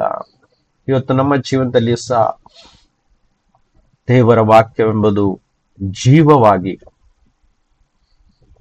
ನಮ್ಮ ಹೃದಯದಲ್ಲಿ ಸೇರ್ಕೊಳ್ಬೇಕು. ನನಗೋಸ್ಕರ ಅದನ್ನು ನಾನು ಧ್ಯಾನಿಸ್ಬೇಕು. ನನ್ನ ಜೀವನ ಬದಲಾಗಬೇಕು, ನನ್ನ ಭವಿಷ್ಯ ಬದಲಾಗಬೇಕು, ನನ್ನ ನಡವಳಿಕೆ ಬದಲಾಗಬೇಕು, ನನ್ನ ವಿಚಾರಗಳು ಬದಲಾಗಬೇಕು, ನನ್ನ ಬಿಹೇವಿಯರ್ ಬದಲಾಗಬೇಕು, ನನ್ನ ಸ್ವಭಾವದಲ್ಲಿ ಬದಲಾವಣೆ ಬರಬೇಕು, ನಾನು ಬದಲಾಗಬೇಕು. ನನ್ನ ಜೀವಿತದಲ್ಲಿ ದೇವರಿಗೆ ಮೆಚ್ಚುಗೆಗೊಳಿಸುವಂತ ಫಲಗಳು ಕಂಡು ಬರಬೇಕು. ಆ ರೀತಿಯಾಗಿ ದೇವರ ವಾಕ್ಯವನ್ನು ನಾನು ಧ್ಯಾನಿಸಬೇಕು, ಸ್ವೀಕರಿಸಬೇಕು. ಹೊರತು ನಾನು ಬೇರೆ ಯಾವುದೇ ರೀತಿಯಲ್ಲಿ ಬೇರೆಯವರಿಗೆ ಕಲಿಸುವುದಕ್ಕೋಸ್ಕರ ಖಂಡಿತವಾಗಿ ನಾನು ದೇವರ ವಾಕ್ಯವನ್ನು ಸ್ಟಡಿ ಮಾಡಬಾರ್ದು. ಅದು ಎರಡನೇ ಲೆವೆಲ್. ನಾನು ನನ್ನ ಜೀವನದಲ್ಲಿ ವೈಯಕ್ತಿಕವಾಗಿ ಸ್ಟಾರ್ಟಿಂಗ್ ಅಲ್ಲಿ ಖಂಡಿತವಾಗಿ ಅನುಭವದಲ್ಲಿ ದೇವರ ವಾಕ್ಯವನ್ನು ನಾನು ಜೀವನದಲ್ಲಿ ಸ್ವೀಕಾರ ಮಾಡ್ಲಿಕ್ಕೆ ತೊಡಗಿದೆ. ಯಾಕಂದ್ರೆ ಆವಾಗ ನನಗೇನು ಗೊತ್ತಿಲ್ಲ, ಬೇರೆಯವರಿಗೆ ಕಲಿಸ್ಬೇಕೆನ್ನುವ ಯಾವುದೇ ವಿಚಾರ ನನ್ನ ಮನದಲ್ಲಿಲ್ಲ. ಆದರೆ ನನ್ನ ಜೀವನ ಬದಲಾಗಬೇಕು ಅಂತ ದೇವರ ವಾಕ್ಯವನ್ನು ಕಲೀಲಿಕ್ಕೆ ಆರಂಭಿಸಿದೆ. ದೇವರು ಮಾತನಾಡ್ತಾ ಹೋದ್ರು, ಅನೇಕ ಪರಿಸ್ಥಿತಿಗಳಿಂದ ಬದಲಾಯಿಸ್ತಾ ಹೋದ್ರು. ಜೀವನದಲ್ಲಿ ಆರೋಗ್ಯ ಕೊಟ್ರು, ನೆಮ್ಮದಿಯನ್ನು ಕಳೆದುಕೊಂಡಿದ್ದೆ ನೆಮ್ಮದಿ ಕೊಟ್ರು, ಶಾಂತಿಯನ್ನು ಕಳೆದುಕೊಂಡಿದ್ದೆ ಶಾಂತಿ ಕೊಟ್ರು. ಒಂದು ಸರಿಯಾದ ಸ್ಥಿತಿ ಜೀವನದಲ್ಲಿ ಇಲ್ಲ ಆಯ್ತು, ಒಳ್ಳೆ ಸ್ಥಿತಿಯಲ್ಲಿ ನಿಲ್ಲಿಸಿದ್ರು. ಒಂದು ಪರ್ಫೆಕ್ಷನ್ ಇಲ್ಲ ಆಯ್ತು, ಯಾವ ದಾರಿಯಲ್ಲಿ ಹೋಗ್ಬೇಕು ದೃಢತೆ ಇಲ್ಲ ಆಗಿತ್ತು, ದೇವರ ದೃಢತೆಯಲ್ಲಿ ಕೊಂಡು ಬಂದ್ರು. ಈ ರೀತಿಯಾಗಿ ವಾಕ್ಯ ನನ್ನ ಜೀವಿತವನ್ನೇ ಬದಲಾಯಿಸ್ತಾ ಹೋಯ್ತು. ಹೋಗ್ತಾ ಹೋಗ್ತಾ ನನಗೆ ಅರಿವಿಲ್ಲದಂತೆ ದೇವರು ವಾಕ್ಯವನ್ನು ಬೇರೆಯವರಿಗೆ ಸಹ ಹೇಳಲಿಕ್ಕೆ ನನ್ನನ್ನು ಉಪಯೋಗಿಸ್ತಾ ಹೋದ್ರು. ನನ್ನ ಜೀವಿತದ ಅನುಭವದಲ್ಲಿ ನಾನು ಮಾತನಾಡುವುದಾದ್ರೆ, ನಾನು ಎಂದಿಗೂ ಬೇರೆಯವರಿಗೆ ಕಲಿಸಬೇಕು ಎಂಬುದಕ್ಕಾಗಿ ನಾನು ವಾಕ್ಯವನ್ನು ಕಲಿತಾ ಬರಲಿಲ್ಲ. ಜೀವಿತವೇ ಬೇರೆಯವರಿಗೆ, ಜೀವನದ ಬದಲಾವಣೆಗಳೇ ಬೇರೆಯವರಿಗೆ ಒಂದು ಪಾಠವಾಗಿ ಬರ್ಲಿಕ್ಕೆ ಆರಂಭಿಸ್ತು. ಪ್ರಿಯರೇ, ಇವತ್ತು ನಿಮ್ಮೆಲ್ಲರಿಗೆ ಹೇಳುವುದು ಒಂದೇ, ನಾವು ಯೇಸುವನ್ನು ಪುನಃ ಕಾಣುವವರೆಗೂ ಅವರ ಜೊತೆ ಹೋಗಿ ಸೇರ್ಬೇಕು ಎಂಬ ಆಸೆ ಇದ್ರೆ ನಾವು ಆ ವಾಕ್ಯವನ್ನು ನಮಗೋಸ್ಕರ, ನಮ್ಮ ಜೀವಿತ ಬದಲಾಗೋಸ್ಕರ ನಾವು ಕಲಿಬೇಕು, ಧ್ಯಾನಿಸ್ಬೇಕು. ನನ್ನ ಒಳಗಡೆ ಬದಲಾವಣೆ ಬರ್ಬೇಕು. ಯೇಸುವಿಗೆ ಅನೇಕ ಫಲ ನನ್ನೊಳಗಿಂದ ಕಾಣಬೇಕು. ನನ್ನಲ್ಲಿ ಪ್ರೀತಿ ಇನ್ನು ಹೆಚ್ಚೆಚ್ಚಾಗಿ ಬೆಳಿಬೇಕು. ಬೇರೆಯವರಿಗೆ ಕ್ಷಮಿಸುವುದರಲ್ಲಿ ನಾನು ಮುಂದೆ ಹೋಗ್ಬೇಕು. ಸಹನೆಯಲ್ಲಿ ಜಾಸ್ತಿ ಆದ ಕೆಪಾಸಿಟಿ ನನ್ನಲ್ಲಿ ಬರಬೇಕು. ಯಾರು ನನ್ನ ಜೀವನದಲ್ಲಿ ಎಷ್ಟೇ ತೊಂದರೆ ಕೊಟ್ಟರು ನಾನು ಸಹಿಸ್ಕೊಳ್ಬೇಕು. ಆ ಅತಿಯಾದ ಸಹನೆ ಶಕ್ತಿ ನನಗೆ ನನ್ನೊಳಗೆ ಬರಬೇಕು. ಗೆತ್ಸೆಮನೆ ತೋಟದಲ್ಲಿ ಸಹಿಸಿದಂತ ಆ ವೇದನೆ ಯೇಸು ತನ್ನ ಬೆವರು ರಕ್ತದ ರೂಪದಲ್ಲಿ ಕೆಳಗೆ ಹರಿತು. ಅದು ಸಾಧಾರಣ ಸಹನೆ ಅಲ್ಲ. ಅವರಿಗೆ ಗೊತ್ತಿತ್ತು ಎಂಥ ಮರಣವನ್ನು ಅವರು ಹೊಂದ್ಕೊಳ್ಳಿಕ್ಕೆ ಇದ್ದಾರೆ ಎಂಬುದು ಆತನಿಗೆ ತಿಳಿದಿತ್ತು. ಇಡೀ ಲೋಕದ ಪಾಪವು ಆತನ ಹೆಗಲ ಮೇಲೆ ಇದ್ದಿತ್ತು. ಅದನ್ನೆಲ್ಲ ಹೊತ್ಕೊಂಡು ಆತನಿಗೆ ಪಾತಾಳಕ್ಕೆ ಇಳಿಬೇಕಿತ್ತು. ಅದೆಲ್ಲ ನೆನೆಸಿ ಯೇಸು ಯಾತನೆ ಪಟ್ಟರು. ಆ ಸಹನ ಶಕ್ತಿ ಆತನಲ್ಲಿ ಉಂಟಾಯಿತು. ಅದು ಹೇಗೆಂದರೆ ಆತನು ತಂದೆ ಹೇಳಿದ ಮಾತನ್ನೆಲ್ಲ ಒಪ್ಪಿಕೊಂಡ್ರು. ಈ ರೀತಿಯಾಗಿ ಯೇಸು ತಂದೆ ಚಿತ್ತವನ್ನು ನೆರವೇರಿಸುತ್ತಾ ತಂದೆಯ ಮುಂದೆ ಸಹನೆ ಎಂಬ ಒಳ್ಳೆ ಫಲವನ್ನು ತೋರಿಸ್ಕೊಟ್ರು. ಅದೇ ರೀತಿ ಇವತ್ತು ನಮ್ಮೆಲ್ಲರ ಜೀವಿತದಲ್ಲಿ ಈ ವಾಕ್ಯ ನಮ್ಮ ಜೀವಿತವನ್ನು ಬದಲಾಯಿಸಬೇಕು. ಅದರಲ್ಲಿ ಸಹನೆ ಹೆಚ್ಚಾಗಬೇಕು. ನಾವು ಎಷ್ಟು ಸಹಿಸ್ತೇವೋ ಅಷ್ಟು ದೇವರ ರಾಜ್ಯಕ್ಕೆ ನಾವು ಫಲವನ್ನು ತರುವರಾಗ್ತೀವಿ. ನೋಡಿ, ಇವತ್ತು ನಮ್ಮ ಜೀವನದಲ್ಲಿ ವಾಕ್ಯಗಳು ತಿಳುವಳಿಕೆ ತುಂಬಾ ಇದೆ. ಅದೇ ಸಹನ ಶಕ್ತಿ ಎಷ್ಟಿದೆ ಕೇಳಿದ್ರೆ ಕೊರತೆಗಳನ್ನು ನಾವು ಈಸಿಯಾಗಿ ನೋಡ್ಬೋದು. ಅದೇ ಪ್ರೀತಿ ಎಷ್ಟಿದೆ ಅಂತ ಚೆಕ್ ಮಾಡಿದ್ರೆ ನಮಗೆ ಅರ್ಥ ಆಗುತ್ತೆ. ಹೌದಾ? ನಂಬಿಕೆ ಎಷ್ಟಿದೆ ಅಂತ ಚೆಕ್ ಮಾಡಿದ್ರೆ ನಮಗೆ ಅರ್ಥ ಆಗುತ್ತೆ. ದಯೆ, ಕನಿಕರ ಎಷ್ಟಿದೆ ಅಂತ ನಾವು ಚೆಕ್ ಮಾಡಿದ್ರೆ ನಮಗೆ ಅರ್ಥ ಆಗುತ್ತೆ. ಎಷ್ಟು ನಾವು ಕ್ಷಮಿಸಬಹುದು ಬೇರೆಯವರನ್ನ ಅಂತ ನಾವು ನಮ್ಮನ್ನೇ ಟೆಸ್ಟ್ ಮಾಡಿದ್ರೆ ನಮಗೆ ಈಸಿಯಾಗಿ ಗೊತ್ತಾಗುತ್ತೆ. ನಾವು ಸಹ ಆ ಶಾಸ್ತ್ರಿಗಳು, ಫರಿಸಾಯರು ಮತ್ತು ಸದುಸಿಯರು, ಆ ಯಹೂದ್ಯರಿಗಳಿಗೆ ಸಮಾನನಾಗಿ ಕೆಲವೊಮ್ಮೆ ಕಾಣಿಸ್ಕೊಳ್ತೀವಿ. ಆದ್ರೆ ಯೇಸು ಇಷ್ಟಪಡೋದು ನನ್ನ ಬಳಿಗೆ ಬರ್ಬೇಕು ನೀವು. Praise the Lord. Point number 1 ಏನು? ಯೇಸು ನನ್ನ ಬಳಿಗೆ ಬರ್ಬೇಕು ಅಂತ ನಮಗೆ ಕಲಿಸ್ತಾರೆ. ಪಾಯಿಂಟ್ ನಂಬರ್ 2 ಇಲ್ಲೇ ನೋಡಿ, ವಾಕ್ಯ 37 ನೋಡುವ. ವಾಕ್ಯ 37 ಇಲ್ಲೇ ಸ್ವಲ್ಪ ಮೇಲೆ ಓದಿ. ಇದಲ್ಲದೆ ನನ್ನನ್ನು ಕಳಿಸಿಕೊಟ್ಟ ತಂದೆಯು ನನ್ನ ವಿಷಯವಾಗಿ ಸಾಕ್ಷ್ಯ ಹೇಳಿದ್ದಾನೆ. ನೀವು ಎಂದಾದರೂ ಆತನ ಧ್ವನಿಯನ್ನು ಕೇಳಿದ್ದೂ ಇಲ್ಲ, ಆತನ ರೂಪವನ್ನು ನೋಡಿದ್ದೂ ಇಲ್ಲ, ಆತನ ವಾಕ್ಯವು ನಿಮ್ಮಲ್ಲಿ ನೆಲೆಗೊಂಡದ್ದೂ ಇಲ್ಲ. ಸಾಕ? ಓಕೆ, ಸಾಕು. ಇಲ್ಲೇ ಮೇಲೆ ಹೇಳ್ತಾ ಇದ್ದಾರೆ, ನೀವುಗಳು, ಅದೇ ಫರಿಸೇಯರಿಗೆ ಹೇಳ್ತಾ ಇದ್ದಾರೆ ನಿರಂತರವಾಗಿ, ನನ್ನನ್ನು ಕಳಿಸಿಕೊಟ್ಟ ತಂದೆಯು ನನ್ನ ವಿಷಯವಾಗಿ ಸಾಕ್ಷಿ ಹೇಳಿದ್ದಾನೆ, ಆದ್ರೆ ನೀವು ಎಂದಾದರೂ ಆತನ ಧ್ವನಿಯನ್ನು ಕೇಳಲಿಲ್ಲ. ಪಾಯಿಂಟ್ ನಂಬರ್ 2, ಆತನ ಧ್ವನಿಯನ್ನು ಕೇಳಿಲ್ಲ, ಧ್ವನಿಯನ್ನು ಕೇಳಿದ್ದು ಇಲ್ಲ. ವಾಕ್ಯಗಳು ಬೇಕಾದಷ್ಟು ತಿಳ್ಕೊಂಡಿದ್ದಾರೆ. ಮೋಶೆಯ ಬಗ್ಗೆ, ಏಲಿಯನ ಬಗ್ಗೆ, ಡ್ಯಾನಿಯಲ್ನ ಬಗ್ಗೆ, ದಾವಿದನ ಬಗ್ಗೆ, ಯೋಸೆಫನ ಬಗ್ಗೆ ಬೇಕಾದಷ್ಟು ಅವ್ರು ತಿಳ್ಕೊಂಡಿದ್ದಾರೆ. ಆದ್ರೆ ಸ್ವತಃ ಇವರು ತಂದೆ ಧ್ವನಿಯನ್ನು ಕೇಳಲಿಲ್ಲ. ಇವತ್ತು ನಾವು ಕ್ರಿಸ್ತನಲ್ಲಿ ಇದ್ದು ಅನೇಕ ಸಾಕ್ಷಿಗಳು ನಾವು ಕೇಳಿದ್ದೇವೆ. ಬೈಬಲ್ ಅಲ್ಲಿ ಅನೇಕ ವಿಚಾರಗಳು, ಇನ್ಫಾರ್ಮೇಶನ್ಗಳು ನಮಗೆ ಗೊತ್ತಿದೆ. ನಮ್ಮ ಜೀವನದಲ್ಲಿ ನಮ್ಮ ಕರ್ತನ ಧ್ವನಿಯನ್ನು ನಾವು ಕೇಳಿದ್ದೇವಾ ಅಂತ ಪ್ರಶ್ನೆ ಕೇಳಿದ್ರೆ ಎಲ್ಲೋ ಒಂದು ಕಡೆ ನಾವು ತಪ್ಪು ಹೋಗ್ತೀವಿ, ಉತ್ತರ ಸಿಗಲ್ಲ. ಇವತ್ತು ನಮಗೆ ಹೇಳ್ತಿರುವ ಮಾತು ಯೇಸು, ನನ್ನ ಕುರಿಗಳು ನನ್ನ ಸ್ವರಕ್ಕೆ ಕಿವಿ ಕೊಡುವವು. ಇದು ನಾವು ಎಷ್ಟು ಅನುಭವ ಮಾಡಿದ್ದೀವಿ. ಯೇಸು ಮಾತಾಡ್ತಾ ಇರುವಂತ ಅನುಭವ, ಆ ಸ್ವರ ನಾವು ಎಷ್ಟನ್ನು ಕೇಳಿದ್ದೇವೆ. ವಾಕ್ಯಗಳು ಬೇಕಾದಷ್ಟು ನಮ್ಮ ಜೀವನದಲ್ಲಿ ಉಂಟು.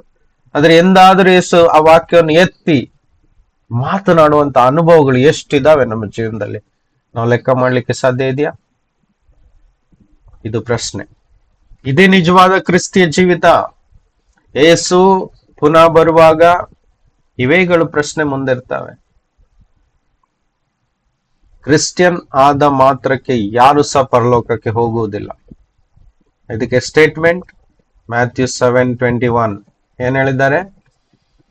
ಕರ್ತನೆ ಕರ್ತನೆ, ಯೇಸುವೆ ಯೇಸುವೆ ಅಂತ ಕರೆಯುವಂತ ಎಲ್ಲಾ ಕ್ರಿಸ್ತಿಯರು ಪರಲೋಕಕ್ಕೆ ಹೋಗಲಾರರು ಎಂಬ ಭಯ ನಮ್ಮಲ್ಲಿರಲಿ. ಈ ಲೋಕದಲ್ಲಿ ನೂರಾರಷ್ಟು ಕ್ರಿಶ್ಚಿಯನ್ ಡಿನಾಮಿನೇಷನ್ ಇದೆ, ನೂರಾರಷ್ಟು ಚರ್ಚ್ಗಳಿದ್ದಾವೆ, ಸಾವಿರ ಸಾವಿರ ಇದ್ದಾವೆ, ನೂರು ಅಲ್ಲ, ಸಾವಿರ ಸಾವಿರ ರೀತಿಯ ಸಭೆಗಳು, ಕ್ರಿಸ್ತಿಯ ನಂಬಿಕೆಯ ಒಂದು ಗುಂಪುಗಳಿದ್ದಾವೆ. ಅದನ್ನೆಲ್ಲ ಬಿಡಿ, ಇವ್ಯಾವ ಹೆಸರುಗಳು ಸಹ ಬೈಬಲ್ ಅಲ್ಲಿ ಇಲ್ಲ. ಒಂದೇ ಒಂದು ಚರ್ಚಿನ ಹೆಸರಿಲ್ಲ ಬೈಬಲ್ ಅಲ್ಲಿ. No, show me one name of the church.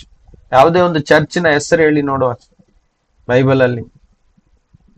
Challenge ಇಲ್ಲ. ಎಲ್ಲ ಸ್ಥಳದ ಹೆಸರುಗಳು. ಕೋರಿಂತಿ ಎಂಬ ಪಟ್ಟಣದ ಹೆಸರು, ಅಲ್ಲಿರುವಂತ ವಿಶ್ವಾಸಿಗಳಿಗೆ ಕೋರಿಂತಿಯ ಸಭೆ ಅಂತ ಹೇಳಿದ್ದು. ಎಫೆಸ ಎಂಬುದು ಪಟ್ಟಣ, ಎಫೆಸದಲ್ಲಿರುವ ಸಭೆ. ಗಲಾತಿಯಲ್ಲಿರುವ ಸಭೆ, ಗಲಾತಿ ಪಟ್ಟಣ. ರೋಮಾಪುರದಲ್ಲಿರುವ ಸಭೆ, ರೋಮ ಎಂಬುದು ಒಂದು ಪಟ್ಟಣ. ತುರತೈರದಲ್ಲಿರುವ ಸಭೆ, ಅದು ಒಂದು ಪಟ್ಟಣ. ಲವೋದಿಕೀಯದಲ್ಲಿರುವ ಸಭೆ, ಅದು ಒಂದು ಪಟ್ಟಣ. ಅಂತಿಯೋಕ್ಯದಲ್ಲಿರುವ ಸಭೆ, ಅದು ಒಂದು ಪಟ್ಟಣ. ಥೆಸಲೋನಿಕದಲ್ಲಿರುವ ಸಭೆ, ಅದು ಒಂದು ಪಟ್ಟಣ.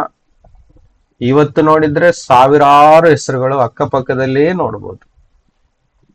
ಬಿಡಿ, ನನ್ನ ಟಾಪಿಕ್ ಅದಲ್ಲ.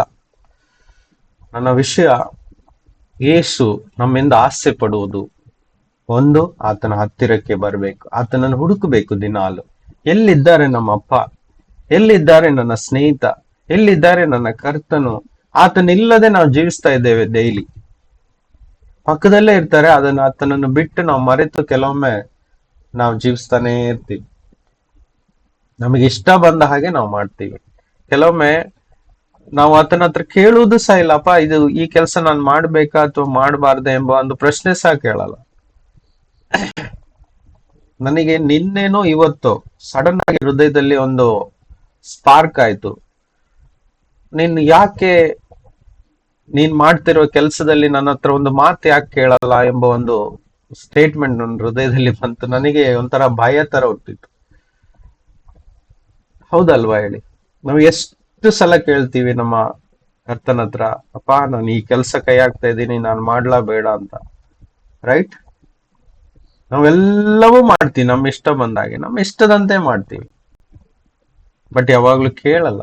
ಮತ್ತೆ ಹೇಳ್ತೀವಿ ನಾವು, ನೀನು ಕರ್ತನು, ನೀನು ಒಡೆಯನು, ನೀನು ರಕ್ಷಕನು, ನೀನು ಅದ್ಭುತನು, ಸರ್ವಶಕ್ತನು, ನೀನು ನನಗೆ ಸರ್ವವು, ನನ್ನ ಎಲ್ಲವೂ ಆಗಿದ್ಯಾ. ಆದ್ರೆ ನಾನು ಕೇಳಲ್ಲ ಅವ್ರ ಹತ್ರ. ಕೊನೆಗೆ ಮಾಡೋದು ನನ್ನ ಇಷ್ಟನೇ. ಮತ್ತೆ ಪ್ರಾರ್ಥನೆನೂ ಸಹ ಮಾಡ್ತೀವಿ, ನನ್ನ ಚಿತ್ತವಲ್ಲ ನಿನ್ ಚಿತ್ತ ಏನಾಗುತ್ತೋ ಪರಲೋಕದಲ್ಲಿ ಅದೇ ರೀತಿ ನನ್ನ ಜೀವನದಲ್ಲಿ ಭೂಮಿಯಲ್ಲಿ ಆಗಲಿ ಅಂತ ಪ್ರಾರ್ಥನೆ ಸಹ ಮಾಡ್ತೀವಿ. ರೈಟ್? ಎಸ್ ಹೇಳ್ತಿದ್ದಾರೆ, ನನ್ನ ಧ್ವನಿಯನ್ನು ನೀವು ಕೇಳಬೇಕು ಮೊದಲು. ನಾನು ದಿನಾಲು ಮಾತಾಡ್ತೀನಿ, ದಿನಾಲು ನಮ್ಮ ಜೊತೆಗಿರ್ಲಿಕ್ಕೆ ಆತನ ಆತ್ಮರೂಪದಲ್ಲಿ ಬಂದಿದ್ದಾರೆ. ರೈಟ್? ಆತ್ಮರೂಪದಲ್ಲಿ ನಮ್ಮ ಜೊತೆಯಲ್ಲೇ ಇದ್ದಾರೆ. ಸೊ ನಾವು ಅದನ್ನ ಸ್ವರ ಕೇಳ್ತಾ ಇಲ್ಲ ಅಂದ್ರೆ, ಸೊ ನಮಗೂ ಮತ್ತೆ ಕರ್ತನ ಆತ್ಮನಿಗೆ ಏನು ಸಂಬಂಧ ಇದೆ ಹೇಳಿ?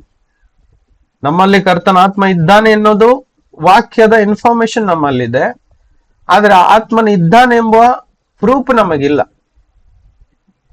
ವಾಕ್ಯ ಇನ್ಫಾರ್ಮೇಶನ್ ಅಷ್ಟೇ, ರಿಯಲ್ ಪ್ರೂಫ್ ಎಲ್ಲಿದೆ ಹೇಳಿ? ಅದೇ ಅನುಭವ, ಅದೇ ಧ್ವನಿ ಕೇಳ್ಬೇಕು. ಸೊ ಅದು ನಾವು ಎಷ್ಟು ಅನುಭವಿಸ್ತೇವೋ ಆವಾಗ ನಾವು ರಿಯಾಲಿಟಿಯಲ್ಲಿ ಬರ್ತೀವಿ.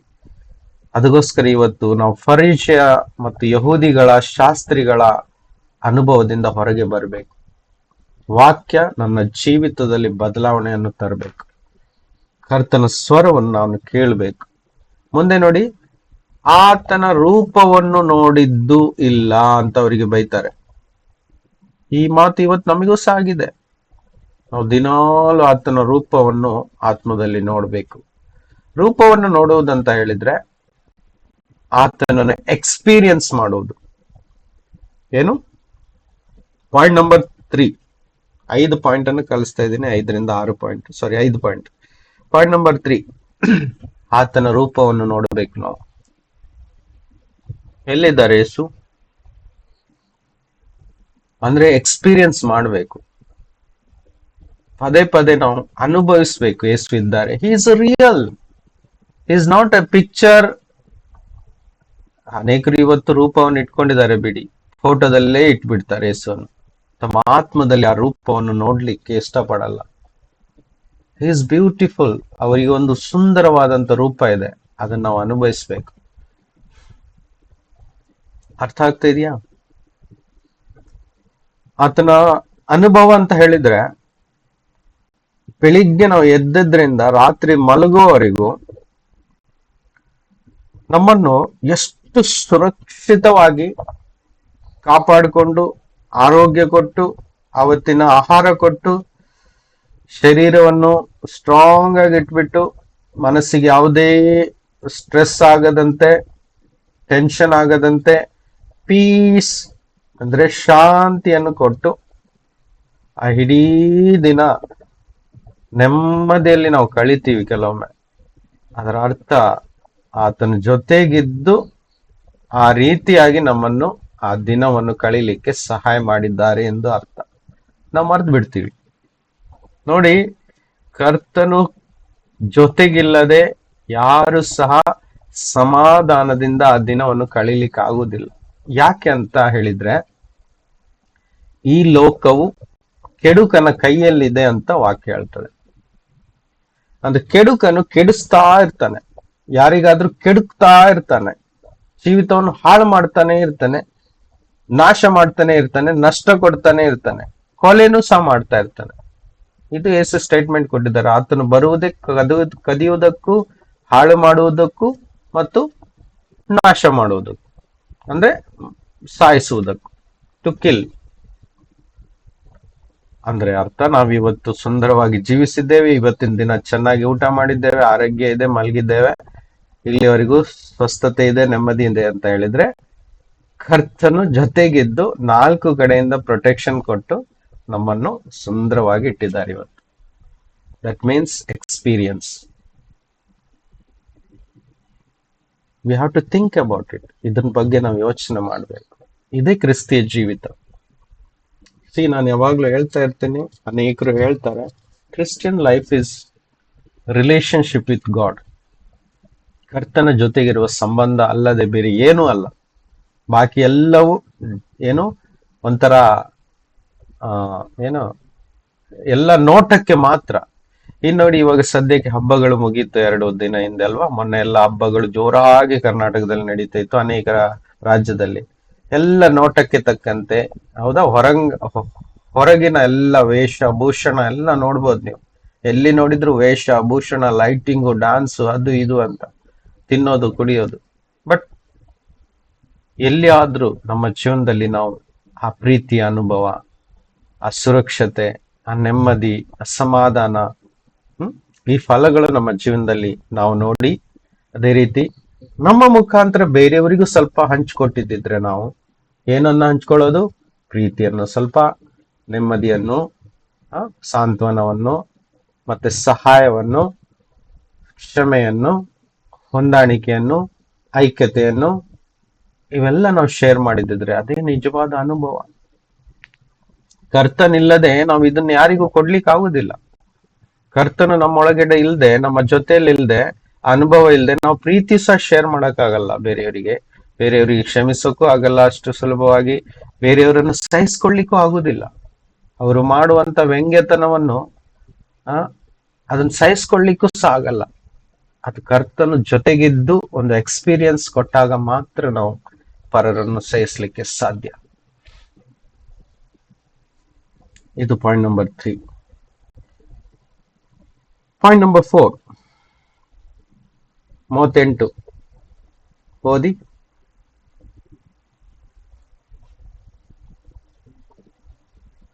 ಯಾರಾದ್ರೂ 38.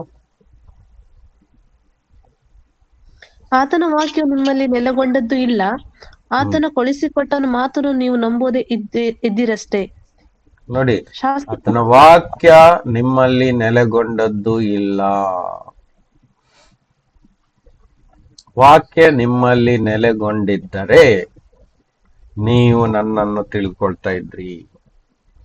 ಹಾಗಾದ್ರೆ ನೀವು ಹೇಳ್ತೀರಾ, ಶಾಸ್ತ್ರಗಳನ್ನು ವಿಚಾರಿಸ್ತೀರಿ, ಶಾಸ್ತ್ರಗಳು ನಮಗೆ ಗೊತ್ತಿದೆ, ಶಾಸ್ತ್ರಗಳು ಬಾಯಾಟಿದೆ, ಶಾಸ್ತ್ರಗಳನ್ನು ತಿಳ್ಕೊಂಡಿದ್ದೀವಿ, ಶಾಸ್ತ್ರಗಳನ್ನು ನೆನೆಸ್ತೀವಿ, ಹೀಗಾಗತ್ತೆ ಹಾಗಾಗತ್ತೆ. ಆದ್ರೆ ನಾನು ಹೇಳ್ತಾ ಇದ್ದೀನಿ, ಅಂದ್ರೆ ಯೇಸು ಹೇಳ್ತಾ ಇದ್ದಾರೆ, ವಾಕ್ಯವು ನಿಮ್ಮಲ್ಲಿ ವಿಚಾರದಲ್ಲಿದೆ, ಆದ್ರೆ ಅದು ನೆಲೆಗೊಂಡಿಲ್ಲ. ಅದರ ಅರ್ಥ ವಾಕ್ಯ ನಮ್ಮಲ್ಲಿ ನೆಲೆಗೊಂಡಿರ್ಬೇಕು. ಅಂದ್ರೆ ನಮ್ಮ ಆತ್ಮದಲ್ಲಿ ಮಿಕ್ಸ್ ಆಗ್ಬೇಕು, ಅದು ನಮ್ಮ ಹೃದಯದಲ್ಲಿ ಮಿಕ್ಸ್ ಆಗ್ಬೇಕು, ನಮ್ಮ ಬ್ರೈನ್ ಅಲ್ಲಿ ಮಾತ್ರ ಇರಬಾರ್ದು. ಇವತ್ತು ವಾಕ್ಯ ಅನೇಕರ ಬ್ರೈನ್ ಅಲ್ಲಿ ಮಾತ್ರ ಇದೆ. ಕೆಲವರನ್ನು ನಾನು ನೋಡಿದ್ದೀನಿ, ಎಷ್ಟು ವಾಕ್ಯ, ನನಗಿಂತ ಚೆನ್ನಾಗಿ ವಾಕ್ಯ ಬಾಯಾಟಿದೆ, ಒಳ್ಳೆ ಪ್ರೊನೌನ್ಸಿಯೇಷನ್ ಇದೆ, ಫ್ಲುಯೆನ್ಸಿ ಇದೆ, ಸ್ಪಷ್ಟವಾಗಿ ವಾಕ್ಯವನ್ನು ಹೇಳುವಂತ ಫ್ಲುಯೆನ್ಸಿ, ಅಂದ್ರೆ ಅವರ ಲ್ಯಾಂಗ್ವೇಜ್, ಅವರ ಟಾಕ್ ಎಲ್ಲ ಚಂದ ಇದೆ. ಬಟ್ ವಾಕ್ಯ ಕಾರ್ಯರೂಪದಲ್ಲಿ ಬರದೇ ಇರುವುದನ್ನು ನಾನು ನೋಡ್ತೀನಿ. ಫ್ಲುಯೆನ್ಸಿ ತುಂಬಾ ಒಳ್ಳೆಯದು, ಸ್ಪಷ್ಟತೆ ತುಂಬಾ ಒಳ್ಳೆಯದು, ವಾಕ್ಯದ ಸ್ಪಷ್ಟತೆ, ಸ್ಪಷ್ಟವಾಗಿ ಮಾತನಾಡುವಂಥದ್ದು, ಶಬ್ದಗಳನ್ನು ತುಂಬಾ ಒಳ್ಳೆಯದು, ಸಂತೋಷ ನನಗೂ ಸಹ. ಆದ್ರೆ ಆ ವಾಕ್ಯ ಸ್ಪಷ್ಟವಾಗಿ ಹೇಳಿ ತನ್ನ ಜೀವನದಲ್ಲಿ ನೆಮ್ಮದಿ ಇಲ್ಲದೆ ಇದ್ರೆ, ಆತನ ಜೀವನದಲ್ಲಿಯೇ ಆ ವಾಕ್ಯದ ಸಮಾಧಾನ, ಪೀಸ್ ಇಲ್ಲದೆ ಇದ್ರೆ, ಆ ವಾಕ್ಯ ಆತನ ಎಷ್ಟು ಸ್ಪಷ್ಟ ಮಾತಾಡಿ ಏನು ಪ್ರಯೋಜನ? ಅರ್ಥ ಆಗ್ತಾ ಇದೆಯಾ? ಪೌಲನು ಹೇಳ್ತಾನೆ, ನಾನು ವಾಕ್ಚಾತುರ್ಯ ಉಳ್ಳವನಲ್ಲ, ನಾನು ಒಳ್ಳೇದಾಗಿ ಪ್ರಸಂಗ ಮಾಡ್ಲಿಕ್ಕೆ ನನಗೆ ಬರಲ್ಲ. ಆದರೆ ಆ ವ್ಯಕ್ತಿ ದೇವರ ಜೊತೆ ನಡೀತಾ ಇದ್ದ, ಆತನ ಜೀವಿತವೇ ಒಂದು ಸಾಕ್ಷಿ ಆಗಿತ್ತು. ಆತನ ಎಲ್ಲೆಲ್ಲಿದ್ದನು, ಎಲ್ಲೆಲ್ಲಿ ಹೋದನು, ದೇವರ ಅನುಭವದಲ್ಲಿ ನಡೆದನು. ಅನೇಕರ ಜೀವಿತದಲ್ಲಿ ಅದು ಕಾರ್ಯವು ಆಯಿತು, ಅನೇಕರ ಜೀವಿತ ಬದಲಾಯಿತು, ಅನೇಕರಿಗೆ ಒಳ್ಳೆಯ ಸಂಗತಿಗಳನ್ನು ಆತನ ಮೂಲಕ ದೇವರ ಬಗ್ಗೆ ತಿಳಿಲಿಕ್ಕೆ ಸಿಕ್ತು. Praise the lord. ಸೊ ಯೇಸು ಇಲ್ಲಿ ಹೇಳ್ತಾ ಇದ್ದಾರೆ, ವಾಕ್ಯ ನಿಮ್ಮಲ್ಲಿ ನೆಲೆಗೊಂಡಿರಬೇಕು. ಒಂದು ಉದಾಹರಣೆ ಕೊಡ್ತೀನಿ. ನಾವು ನಮ್ಮ ಪದಾರ್ಥದಲ್ಲಿ ಪುಲಾವ್ ಅಥವಾ ದಾಲ್ ಅಥವಾ ಯಾವುದೇ ಕರಿ ಮಾಡ್ತೀವಿ, ಎಲ್ಲದರಲ್ಲಿ ಎಣ್ಣೆಯನ್ನು ನಾವು ಹಾಕ್ತೀವಿ. ಕೆಲವೊಮ್ಮೆ ಗೀ ಅಂದ್ರೆ ತುಪ್ಪವನ್ನು ಹಾಕ್ತೀವಿ. ಅದು ಬಿಸಿ ಆಗಿರುವಾಗ ಆ ತುಪ್ಪ ಅಥವಾ ಎಣ್ಣೆ ಆ ಎಲ್ಲ ಪದಾರ್ಥದಲ್ಲಿ ಏನಾಗುತ್ತೆ, ಮಿಕ್ಸ್ ಆಗಿರುತ್ತೆ. ಅದೇ ಆ ಪದಾರ್ಥ ತಣೆದು ಹೋದಾಗ ಏನಾಗುತ್ತೆ ಹೇಳಿ, ಆ ಎಣ್ಣೆ ಅಂಶ ಅಥವಾ ಪದಾರ್ಥ ಅಂಶ ಏನಾಗ್ಬಿಡುತ್ತೆ, ಅವೆಲ್ಲ ಮೇಲ್ಗಡೆ ತೇಲ್ತಾ ಇರುತ್ತೆ ಅಲ್ವಾ, ಸಪರೇಟ್ ಆಗ್ಬಿಡುತ್ತೆ. ಎಣ್ಣೆ ಅಂಶ ಅಥವಾ ತುಪ್ಪದ ಅಂಶ ಸಪರೇಟ್ ಆಗ್ಬಿಡುತ್ತೆ. ಪದಾರ್ಥ ತಣಿದೊಡನೆ ಈ ಎಣ್ಣೆ ಅಂಶ ಮತ್ತು ತುಪ್ಪದ ಅಂಶ ಸಪರೇಟ್ ಆಗ್ಬಿಡುತ್ತೆ. ಅದೇ ಆ ಪದಾರ್ಥ ಬಿಸಿ ಬಿಸಿ ಇರುವಾಗ ಆ ಎಣ್ಣೆ ಅಥವಾ ತುಪ್ಪ ಅದರೊಳಗೆ ಮಿಕ್ಸ್ ಆಗಿ ಬೆರೆತುಕೊಂಡಿರುತ್ತೆ. ಸೊ ಇಲ್ಲಿ ಅರ್ಥ ಮಾಡಿಕೊಳ್ಳೋಣ, ದೇವರ ವಾಕ್ಯ ನಮ್ಮೊಳಗೆ ಬೆರ್ತಿರ್ಬೇಕು, ನಮ್ಮ ಆತ್ಮದಲ್ಲಿ, ಹೃದಯದಲ್ಲಿ ಬೆರ್ತಿರ್ಬೇಕು. ಬೆರೆತಿರುವಾಗ ಆ ಪದಾರ್ಥಕ್ಕೆ ಆ ಎಣ್ಣೆಯ ಮತ್ತು ತುಪ್ಪದ ರುಚಿ ಒಳ್ಳೇದಾಗತ್ತೆ ಸೇವಿಸುವಾಗ. ಅದೇ ತಣಿದ ಮೇಲೆ ಎಣ್ಣೆಯು ಮತ್ತು ತುಪ್ಪ ಬೇರೆ ಆಗತ್ತೆ, ಅವಾಗ ಆ ಪದಾರ್ಥ ಸೇವಿಸುವಾಗ ಅದಕ್ಕೆ ಸರಿಯಾದ ರುಚಿ ಸಿಗೋದಿಲ್ಲ. ಅರ್ಥ ಆಗ್ತಿದ್ಯಾ? ಆ ತುಪ್ಪ ಅಥವಾ ಎಣ್ಣೆಯ ರುಚಿ ಸಿಗುವುದೇ ಇಲ್ಲ.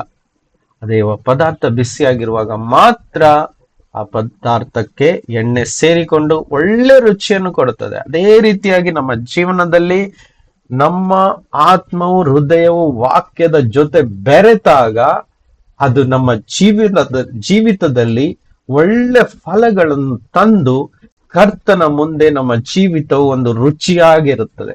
ಅಂದ್ರೆ ಕರ್ತನಿಗೆ ಮೆಚ್ಚುಗೆ ಆದ ರೀತಿಯಲ್ಲಿರುತ್ತದೆ. Price the Lord. ಸೊ ಅನೇಕರಿಗೆ ಅರ್ಥ ಆಗ್ತಿದ್ಯಾ? ಇದ್ದೀರಾ ಎಲ್ಲರೂ? Praise the Lord. Amen amen. Thank you Lord. ಸ್ತೋತ್ರ ಕರ್ತನಿಗೆ. ಸೊ ಈ ರೀತಿಯಾಗಿ ದೇವರ ವಾಕ್ಯದ ಜೊತೆ ಬೆರೆತು ನಾವು ಜೀವಿಸ್ಬೇಕು. ಅದೇ ಯೇಸು ಹೇಳ್ತಾ ಇದ್ದಾರೆ, ನೀವು ವಾಕ್ಯದಲ್ಲಿ ನೆಲೆಗೊಂಡು ನೀವು ಜೀವಿಸ್ಬೇಕು. ನೀವು ನೆಲೆಗೊಂಡು ಜೀವಿಸ್ಬೇಕು. ವಾಕ್ಯ ಏನ್ ಹೇಳ್ತದೋ ಹಾಗೆ ನಾವು ಮಾಡ್ಬೇಕು. ವಾಕ್ಯ ಎಲ್ಲಿ ಹೋಗುವಂಥದ್ದು ಅದೇ ರೀತಿ ನಾವು ಹೋಗ್ಬೇಕು. ಲೆಫ್ಟ್ ರೈಟ್ ತಿರುಗಬಾರ್ದು. ನಾವು ಸ್ಟ್ರೈಟ್ ಆಗಿ ಹೋಗು ಅಂತ ಹೇಳಿದ್ರೆ ಸ್ಟ್ರೈಟ್ ಆಗಿನೇ ಹೋಗ್ಬೇಕು. ಮೇಲೆ ನೋಡು ಅಂದ್ರೆ ಮೇಲೇನೆ ನೋಡ್ಬೇಕು, ಕೆಳಗೆ ನೋಡಬಾರ್ದು. Thank you lord. ಸೊ ವಾಕ್ಯ ಏನು ಡೈರೆಕ್ಷನ್ ಕೊಡ್ತದೋ ಅದೇ ಡೈರೆಕ್ಷನ್ ಅಲ್ಲಿ ನಮ್ಮ ವಿಚಾರಗಳು, ನಮ್ಮ ಕೆಲಸಗಳು, ನಮ್ಮ ಭಾವನೆಗಳು, ನಮ್ಮ ಎಲ್ಲ ಕಾರ್ಯಗಳು ನಾವು ವಾಕ್ಯ ಹೇಳಿದ ಹಾಗೆ ಮಾಡ್ತಾ ಇದ್ರೆ ಅದು ವಾಕ್ಯದಲ್ಲಿ ನಾವು ಬೆರೆತುಕೊಂಡು ವಾಕ್ಯದಲ್ಲಿ ನೆಲೆಗೊಂಡಿದ್ದೇವೆ ಅಂತ ಅರ್ಥ. ಇಲ್ಲದಿದ್ರೆ ಎಣ್ಣೆ ಮತ್ತು ತುಪ್ಪದ ತರ ಪದಾರ್ಥ ತಣ್ಣಗಾದಾಗ ಸಪರೇಟ್ ಆಗುತ್ತೆ ನೋಡಿ, ಅದೇ ರೀತಿ ವಾಕ್ಯ ಒಂದ್ ಕಡೆ ನಮ್ಮ ಮನದಲ್ಲಿ ಎಲ್ಲೋ ಒಂದು ವಿಚಾರದಲ್ಲಿ, ಮೆಮರಿಯಲ್ಲಿ ಎಲ್ಲೋ ಒಂದ್ ಕಡೆ ಇರುತ್ತೆ. ಅದನ್ನ ನಾವು ನಮ್ ಕೆಲಸ ಮಾಡ್ತಾ ಇರ್ತೀವಿ, ಆ ವಾಕ್ಯ ನೆನಪಿಗೆ ಬರುವುದಿಲ್ಲ. ವಾಕ್ಯ ಒಳಗಡೆ ಇರುತ್ತೆ, ನೆನಪಿಗೆ ಬರಲ್ಲ. ಕಾರಣ ಏನು? ಅದು ನಮ್ಮ ಆತ್ಮ ಜೊತೆ ಬೆರ್ತಿಲ್ಲ. ಓಕೆ, ಇವಾಗ ಈ ವಾಕ್ಯ ನಮ್ಮ ಆತ್ಮದ ಜೊತೆ ಬೆರೆಸೋದು ಹೇಗೆ? ಅದಕ್ಕೆ ಒಂದೇ ಉಪಾಯ, ನಾವು ಕರ್ತನಿಗೆ ಸಮಯ ಕೊಡಬೇಕು. ಪ್ರಾರ್ಥನೆಯಲ್ಲಿ, ಸ್ತುತಿಯಲ್ಲಿ ಕರ್ತನನ್ನು ಎಷ್ಟು ನಾವು ಸ್ತುತಿಸ್ತೇವೆ, ಪ್ರಾರ್ಥಿಸ್ತೇವೆ, ಅವ್ರ ಜೊತೆ ಮಾತಾಡ್ತಾ ಇರ್ತೇವೆ, ಆವಾಗ ಆ ವಾಕ್ಯ ನಮ್ಮ ಆತ್ಮ ಜೊತೆ ಬೆರೆತು ನಮ್ಮ ಜೀವಿತದಲ್ಲಿ ಒಳ್ಳೆ ಫಲಗಳನ್ನು ತೋರಿಸ್ಲಿಕ್ಕೆ ಆರಂಭಿಸ್ತದೆ. ಆವಾಗ ವಾಕ್ಯ ನಮ್ಮನ್ನು ನಡೆಸ್ತದೆ. ವಾಕ್ಯ ನಮ್ಮ ಜೀವಿತಕ್ಕೆ ಒಂದು ರುಚಿಯನ್ನು ಕೊಡುತ್ತದೆ. ಯಾವ ರೀತಿಯಾಗಿ ಎಣ್ಣೆ ಮತ್ತು ತುಪ್ಪ ಆ ಪದಾರ್ಥಕ್ಕೆ ರುಚಿಯನ್ನು ಕೊಡ್ತದೋ ಅದೇ ರೀತಿ ವಾಕ್ಯ ನಮ್ಮ ಜೊತೆ ಬೆರೆತಾಗ ನಮ್ಮ ಜೀವಿತಕ್ಕೆ ಒಂದು ಒಳ್ಳೆ ಫ್ಲೇವರ್ ಕೊಡ್ಲಿಕ್ಕೆ ಆರಂಭಿಸ್ತದೆ. ನಮಗೆ ಗೊತ್ತಿಲ್ಲದ ಹಾಗೆ ಒಳ್ಳೆಯ ಸಂಗತಿಗಳು ನಡೀತಾ ಹೋಗ್ತದೆ. ಫೇವರ್ಸ್ಗಳು ಉಂಟಾಗ್ಲಿಕ್ಕೆ ಆರಂಭಿಸ್ತದೆ. ಫೇವರ್ ಅಂತ ಹೇಳಿದ್ರೆ ಗ್ರೇಸ್, ಕೃಪೆ. ಕೃಪೆ ಹೆಚ್ಚೆಚ್ಚಾಗಿ ಸಿಗ್ತಾ ಹೋಗ್ತದೆ. ಕೃಪೆ ಜಾಸ್ತಿ ಆದಾಗ ನಮ್ಮ ಶಕ್ತಿ ಇಂದ ಆಗದಂತ ಕೆಲಸ ಕಾರ್ಯಗಳು ಕೃಪೆಯಿಂದಲೇ ಈಸಿಯಾಗಿ ಆಗ್ಲಿಕ್ಕೆ ಆರಂಭಿಸ್ತದೆ. ಕೃಪೆ ಇಲ್ಲದೆ ಇರುವಾಗ ಏನಾಗ್ತದೆ ಅಂತ ಹೇಳಿದ್ರೆ, ಒಂದು ಕೆಲಸ ನಾವು ಎಷ್ಟು ಕಷ್ಟಪಟ್ಟಿದ್ರು ಸಹ ಅದು ಈಸಿಯಾಗಿ ಆಗಲ್ಲ. ಕಾರಣ ಕೃಪೆ ಇಲ್ಲ ಅಲ್ಲಿ. ಕೃಪೆ ಇಲ್ಲ ಅಂತ ಹೇಳಿದ್ರೆ ದೇವರ ಸಾನ್ನಿಧ್ಯ ಇಲ್ಲ.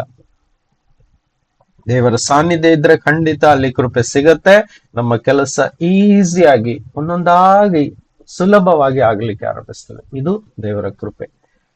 ಸೊ ಅದಕ್ಕೋಸ್ಕರ ವಾಕ್ಯದಲ್ಲಿ ಎಷ್ಟು ನಾವು ನೆಲೆಗೊಂಡಿರ್ತೇವೋ, ನೀವು ಏನು ಬೇಕಾದ್ರೂ ಪ್ರಾರ್ಥಿಸಿರಿ, ಅದು ನಿಮಗೆ ಸಿಗುವುದು. ವಾಕ್ಯ ಎಲ್ಲಿ ನೆಲೆಗೊಂಡಿರ್ಬೇಕು? ನಮ್ಮ ಆತ್ಮದಲ್ಲಿ, ನಮ್ಮ ಹೃದಯದಲ್ಲಿ. ಅರ್ಥ ಆಗ್ತಿದ್ಯಾ? ಕೇವಲ ನಮ್ಮ ಮೆಮರಿಯಲ್ಲಿ ಮಾತ್ರ ಇರಬಾರ್ದು, ಅದು ನಮ್ಮ ಆತ್ಮದಲ್ಲಿ ನೆಲೆಗೊಂಡಿರ್ಬೇಕು. Thank you lord. ನೋಡಿ, ಇದಕ್ಕೊಂದು ಜಾಯಿನ್ ಆಗಿ ಒಂದು ವಾಕ್ಯ ಓದುವ. ಮ್ಯಾಥ್ಯೂ 12:34-35, ಮತ್ತಾಯ 12:34-35 ಓದಿ. 35-34 ಬ್ರದರ್. 34-35. ಸರ್ಪ ಜಾತಿಯವರೇ, ನೀವು ಕೆಟ್ಟವರಾಗಿರಲಾಗಿ ಒಳ್ಳೆಯ ಮಾತುಗಳನ್ನಾಡುವುದಕ್ಕೆ ನಿಮ್ಮಿಂದ ಹೇಗಾದೀತು? ಹೃದಯದಲ್ಲಿ ತುಂಬಿರುವುದೇ ಬಾಯಲ್ಲಿ ಹೊರಡುವುದು. ಒಳ್ಳೆಯವನು ತನ್ನ ಒಳ್ಳೆಯ ಬೊಕ್ಕಸದೊಳಗಿಂದ ಒಳ್ಳೆಯ ವಸ್ತುಗಳನ್ನು ತೆಗೆಯುತ್ತಾನೆ, ಕೆಟ್ಟವನು ಕೆಟ್ಟ ಬೊಕ್ಕಸದೊಳಗಿಂದ ಕೆಟ್ಟ ವಸ್ತುಗಳನ್ನು ತೆಗೆಯುತ್ತಾನೆ. ನೋಡಿ, ಯೇಸು ಇಲ್ಲಿ ಜೋರ್ ಮಾಡ್ತಾ ಇದ್ದಾರೆ. ಸರ್ಪ ಜಾತಿಯವರು, ಇಲ್ಲಿ ಸಹ ಫರಿಸೇಯರಿಗೆ ಬೈತಾ ಇದ್ದಾರೆ, ಶಾಸ್ತ್ರಿಗಳಿಗೆ ಸರ್ಪ ಜಾತಿ ಅಂತ ಇದ್ದಾರೆ. ನೋಡಿ, ದೇವರ ವಾಕ್ಯ ಜಾಸ್ತಿಯಾಗಿ ಕಲಿತು ದೊಡ್ಡ ಡಾಕ್ಟರೇಟ್ ಅನ್ನೆಲ್ಲ ಪಡೆದವರಿಗೆ ಯೇಸು ಬೈತಾ ಇರೋದು. ನೀವು ವಾಕ್ಯವನ್ನು ಕಲಿತು ತುಂಬಾ ಡಾಕ್ಟರೇಟ್ ಎಲ್ಲ ಒಳ್ಳೆ ಸರ್ಟಿಫಿಕೇಟ್ ಗಳೆಲ್ಲ ಇದೆ, ಆದ್ರೆ ನೀವು ಸರ್ಪ ಜಾತಿಯವರು. ಯಾಕಂದ್ರೆ ನಿಮ್ಮಲ್ಲಿ ಕೆಟ್ಟತನ ಇದೆ, ಒಳ್ಳೆ ಮಾತು ನಿಮ್ಮಲ್ಲಿ ಇಲ್ಲ. ಹೇಗಾಗುತ್ತೆ ನಿಮ್ಮಿಂದ ಮಾತಾಡ್ಲಿಕ್ಕೆ? ಯಾಕಂದ್ರೆ ಹೃದಯದಲ್ಲಿ ತುಂಬಿರುವುದೇ ಬಾಯಲ್ಲಿ ಬರ್ತಾ ಇರುತ್ತೆ. ಅಂದ್ರೆ ಅರ್ಥ ನೋಡಿ, ಇಲ್ಲಿ ಅವರ ಮೆಮೊರಿಯಲ್ಲಿ ವಾಕ್ಯ ಬೇಕಾದಷ್ಟು ತುಂಬಿಕೊಂಡಿದೆ, ಆದ್ರೆ ಹೃದಯದಲ್ಲಿ ಏನಿದೆ ನೋಡಿ, ಬಾಯಲ್ಲಿ ಅದೇ ಬರ್ತಾ ಇದೆ ಅಂತ ಯೇಸು ಹೇಳ್ತಾ ಇದ್ದಾರೆ. ನೀವು ಆಡುವ ಮಾತುಗಳಲ್ಲೇ ಅರ್ಥ ಆಗತ್ತೆ ನಿಮ್ಮ ಹೃದಯದಲ್ಲಿ ತುಂಬಿರುವುದೇ ಬಾಯಲ್ಲಿ ಬರ್ತಾ ಇದೆ ಅಂತ. ಇಲ್ಲಿ ಅರ್ಥ ಮಾಡ್ಕೊಳ್ಲಿಕ್ಕೆ ಆಗತ್ತೆ. 2 ಜಾಗ ಇದೆ ಒಳಗಡೆ, ಒಂದು ಮನ ಅಂದ್ರೆ ಈ ಮೆಮರಿ, ಇನ್ನೊಂದು ಹೃದಯ. ಹೃದಯದಲ್ಲಿ ವಾಕ್ಯ ಇದ್ರೆ ಅಲ್ಲಿ ಒಳ್ಳೆ ಒಳ್ಳೆ ವಿಚಾರಗಳು ಉಂಟಾಗ್ತವೆ. ಆ ಒಳ್ಳೆ ವಿಚಾರಗಳೇನು? ಪ್ರೀತಿ, ಕ್ಷಮೆ, ದಯೆ, ಕನಿಕರ, ತಾಳ್ಮೆ, ಸಹನೆ, ಸಹಾಯ, ನಂಬಿಕೆ, ಇವೆಲ್ಲ ಉಂಟಾಗ್ತದೆ. ಇದು ಒಳ್ಳೆ ವಿಚಾರಗಳು. ಅದೆಲ್ಲ ಇರುವಾಗ ಹೊರಗಡೆ ಕೆಟ್ಟ ಮಾತುಗಳು ಬರುವುದಿಲ್ಲ, ಒಳ್ಳೇದೇ ಬರ್ತದೆ. ನೋಡಿ, ಈ ಫರಿಸಾಯರು ಇಷ್ಟು ವಾಕ್ಯಗಳನ್ನು ಗೊತ್ತಿದ್ದವರು, ಅವರ ಬಾಯಲ್ಲಿ ಕೆಟ್ಟದ್ ಯಾಕೆ ಬರ್ತಿತ್ತು? ಇಲ್ಲದಿದ್ರೆ ಯೇಸು ಯಾಕೆ ಸರ್ಪ ಜಾತಿಯವರು ಅಂತ ಹೇಳ್ತಿದ್ರು? ಎಲ್ಲಕ್ಕಿಂತ ಜಾಸ್ತಿ ಇಸ್ರಾಯೇಲ್ ಅಲ್ಲಿ ಶಾಸ್ತ್ರಿಗಳಲ್ಲಿ ಜಾಸ್ತಿ ವಾಕ್ಯ ಇತ್ತು. ಆದ್ರೆ ಅವರಿಗೇನೆ ಈ ಪದ ಉಪಯೋಗಿಸಿದ್ದಾರೆ, ಸರ್ಪ ಜಾತಿಯವರೇ, ಕೆಟ್ಟವರು ನೀವು, ನಿಮ್ಮ ಹೃದಯದಲ್ಲಿ ಕೆಟ್ಟದೇ ತುಂಬಿದೆ ಅಂತ ಹೇಳ್ತಾರೆ. ಇವತ್ತು ನಾವು ಈ ಕ್ಯಾಟಗರಿಯಲ್ಲಿ ಬರಬಾರ್ದು. ನಮ್ಮ ಹೃದಯದಲ್ಲಿ ವಾಕ್ಯ ತುಂಬಿರ್ಬೇಕು, ಮನಸ್ಸಲ್ಲಿ ಮಾತ್ರ ವಾಕ್ಯ ತುಂಬಿರಬಾರ್ದು. ಏನು ಪ್ರಯೋಜನಕ್ಕೆ ಬರುವುದಿಲ್ಲ. ಅವರು ಕೇವಲ ಶಾಸ್ತ್ರಿಗಳಾಗ್ತಾರೆ. It is very dangerous. Don't try to become any scholar or any great man in the word of God. ಅಂದ್ರೆ ದೇವರ ವಾಕ್ಯದ ಒಂದು ದೊಡ್ಡ ವ್ಯಕ್ತಿ ಆಗ್ಲಿಕ್ಕೆ ನಾವು ಆಸೆ ಪಡಬಾರ್ದು. ಯೇಸುವಿನ ಮಕ್ಕಳಾಗಿ ಯೇಸು ಹೇಗೆ ಬದುಕಿದರೋ ಅದೇ ರೀತಿಯಾಗಿ ಅವರ ಸ್ವಭಾವದಲ್ಲಿ ಬದುಕುವವರಾಗಿ ನಾವು ಮಾರ್ಪಾಡಾಗಬೇಕು. ಅದಕ್ಕೋಸ್ಕರ ವಾಕ್ಯವನ್ನು ಕಲಿಬೇಕು. ಆ ವಾಕ್ಯವನ್ನು ನಾವು ನಮ್ಮ ಹೃದಯದಲ್ಲಿ ಇಟ್ಕೊಳ್ಬೇಕು. ನಮ್ಮ ಹೃದಯವನ್ನು ನಾವು ಶುದ್ಧೀಕರಿಸಿಕೊಳ್ಬೇಕು. ಹೃದಯವನ್ನು ಬದಲಾಯಿಸ್ಕೊಳ್ಬೇಕು. ಹೃದಯದಿಂದ ಯಾವಾಗ್ಲೂ ಪ್ರೀತಿಯ ಮಾತುಗಳು ಹೊರಗೆ ಬರಬೇಕು. ನಾವು ಮಾತಾಡುವಾಗ ಬೇರೆಯವರನ್ನು ಯಾವಾಗ್ಲೂ ಎನ್ಕರೇಜ್ ಮಾಡಬೇಕೇ ಹೊರತು ಯಾವತ್ತೂ ಬೀಳಿಸಬಾರ್ದು. ಯಾವುದೇ ಕಾರಣಕ್ಕೂ ನಮ್ಮ ಮಾತುಗಳು ಯಾವುದೇ ವ್ಯಕ್ತಿಯನ್ನು ದುಃಖಿಸ್ತಾ ಇದೆ ಅಂತ ಹೇಳಿದ್ರೆ ನಮ್ಮೊಳಗೆ ಕೆಟ್ಟದ್ದು ತುಂಬಿಕೊಂಡಿದೆ ಅಂತ ಅರ್ಥ. Very dangerous. ಯಾವಾಗ ನಾವು ಮಾತಾಡ್ತೀವಿ ಮತ್ತೆ ನಮ್ಮ ಮಾತುಗಳು ಯಾರನ್ನಾದ್ರೂ ಕುಗ್ತಾ ಇದೆ ಅಂತ ಹೇಳಿದ್ರೆ ಡೆಫಿನೆಟ್ಲಿ ಅಲ್ಲಿ ಕೆಟ್ಟದ್ದು ತುಂಬಿಕೊಂಡಿದೆ ಅಂತ ಅರ್ಥ. ಯಾರನ್ನಾದ್ರೂ ನೋಯಿಸ್ತಾ ಇದೆ, ಯಾರನ್ನಾದ್ರೂ ಹೇಟ್ ಮಾಡ್ತಾ ಇದೆ ಅಂತ ಹೇಳಿದ್ರೆ ನಮ್ಮಲ್ಲಿ ಕೆಟ್ಟದ್ದು ತುಂಬಿಕೊಂಡಿದೆ ಅಂತ ಅರ್ಥ. ಅದಕ್ಕೋಸ್ಕರ ನಮ್ಮ ಮಾತುಗಳು ಕೃಪೆಯಿಂದ ತುಂಬಿರಲಿ, ಅದು ಬೇರೆಯವರಿಗೆ ಜೀವ ಕೊಡುವಂತಾಗಲಿ ಅಂತ ವಾಕ್ಯ ಹೇಳ್ತದಲ್ವಾ. ನಿಮ್ಮ ಮಾತುಗಳು mixed with the salt, flavour, ಪ್ರೀತಿ ತುಂಬಿರಲಿ ಮಾತಲ್ಲಿ, ತಾಳ್ಮೆ ತುಂಬಿರಲಿ ಮಾತಲ್ಲಿ, ಒಳ್ಳೆತನ ತುಂಬಿರಲಿ, ದಯೆ ತುಂಬಿರಲಿ, ಸಾಂತ್ವನದ ಮಾತುಗಳು ತುಂಬಿರಲಿ. ಅದು ಒಳಗಿದ್ರೇನೆ ಅಲ್ವಾ ಹೊರಗೆ ಬರೋದು. ನೀವು ಅನೇಕರ ಕ್ರಿಸ್ತರಿಗೆ ನೋಡಿ, ವಾಕ್ಯ ತುಂಬಾ ಗೊತ್ತಿದೆ, ಆದ್ರೆ ಅವರ ಮಾತಲ್ಲಿ ನೋಡಿ ಒಳ್ಳೇದಿಲ್ಲ. ಯಾರನ್ನ ಬೇಕಾದ್ರೆ ಹರ್ಟ್ ಮಾಡಿಬಿಡ್ತಾರೆ, ಯಾರನ್ನ ಬೇಕಾದ್ರೆ ನೋಯಿಸ್ತಾರೆ, ಯಾರನ್ನ ಬೇಕಾದ್ರೆ ಬೀಳಿಸ್ತಾರೆ, ಯಾರನ್ನ ಬೇಕಾದ್ರೆ ಗೇಲಿ ಮಾಡ್ತಾರೆ. ರೈಟ್? ಅದು ಕ್ರಿಶ್ಚಿಯನ್ ಸ್ಪಿರಿಟ್ ಅಲ್ಲ. ಅದು ಕ್ರೈಸ್ತನ ಆತ್ಮವೇ ಅಲ್ಲ. ಅದ್ರ ಇನ್ಫಾರ್ಮೇಶನ್ ಇದೆ, ಬೈಬಲ್ ಚೆನ್ನಾಗಿ ಗೊತ್ತಿದೆ, but there is no holy spirit. ನೋಡಿ, ವಾಕ್ಯ ಸೈತಾನನಿಗೂ ಗೊತ್ತಿದೆ, ದೆವ್ವಗಳಿಗೂ ವಾಕ್ಯ ಗೊತ್ತಿದೆ. ನೀನೇ ದೇವಕುಮಾರನಂತ ದೆವ್ವ ಸಹ ಕೂಗಿ ಹೇಳಿದ್ದು ನಾವು ಬೈಬಲ್ ಅಲ್ಲಿ ನೋಡ್ಬೋದು. Right? So be careful. Bad spirit, evil spirit ಗಳಿಗೂ ವಾಕ್ಯಗಳು ಗೊತ್ತಿದೆ ಅನ್ನೋದು ಮರಿಬೇಡಿ. ನಮಗೆ ವಾಕ್ಯ ಗೊತ್ತಿದ್ರೆ ಏನು ಪ್ರಯೋಜನ ಇಲ್ಲ. ವಾಕ್ಯ ನಮ್ಮ ಹೃದಯದಲ್ಲಿ ಇರಬೇಕು, ಹೃದಯ ಬದಲಾಗಬೇಕು, ಆವಾಗ ಮಾತ್ರ ಪ್ರಯೋಜನ. Amen. Thank you Jesus. Amen amen. So ವಾಕ್ಯ ನಮ್ಮ ಹೃದಯದಲ್ಲಿ ನೆಲೆಗೊಂಡಿರ್ಬೇಕು. ಸೊ ಆ ಹೃದಯ ಶುದ್ಧವಾಗ್ಲಿಕ್ಕೆ ಆರಂಭ ಆಗ್ತದೆ. ಹೃದಯ ಶುದ್ಧವಾದಾಗ ಆ ವಾಕ್ಯದ ಅಂಶಗಳೇ ತುಂಬಿಕೊಂಡಿರ್ತದೆ, ಅಂಟ್ಕೊಂಡಿರ್ತದೆ ಹೃದಯದಲ್ಲೆಲ್ಲ.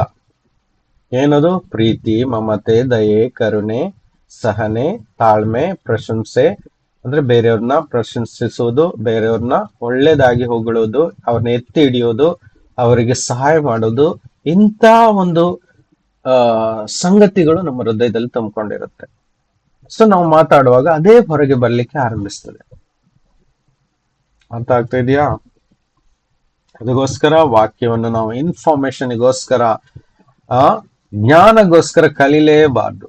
It is very dangerous.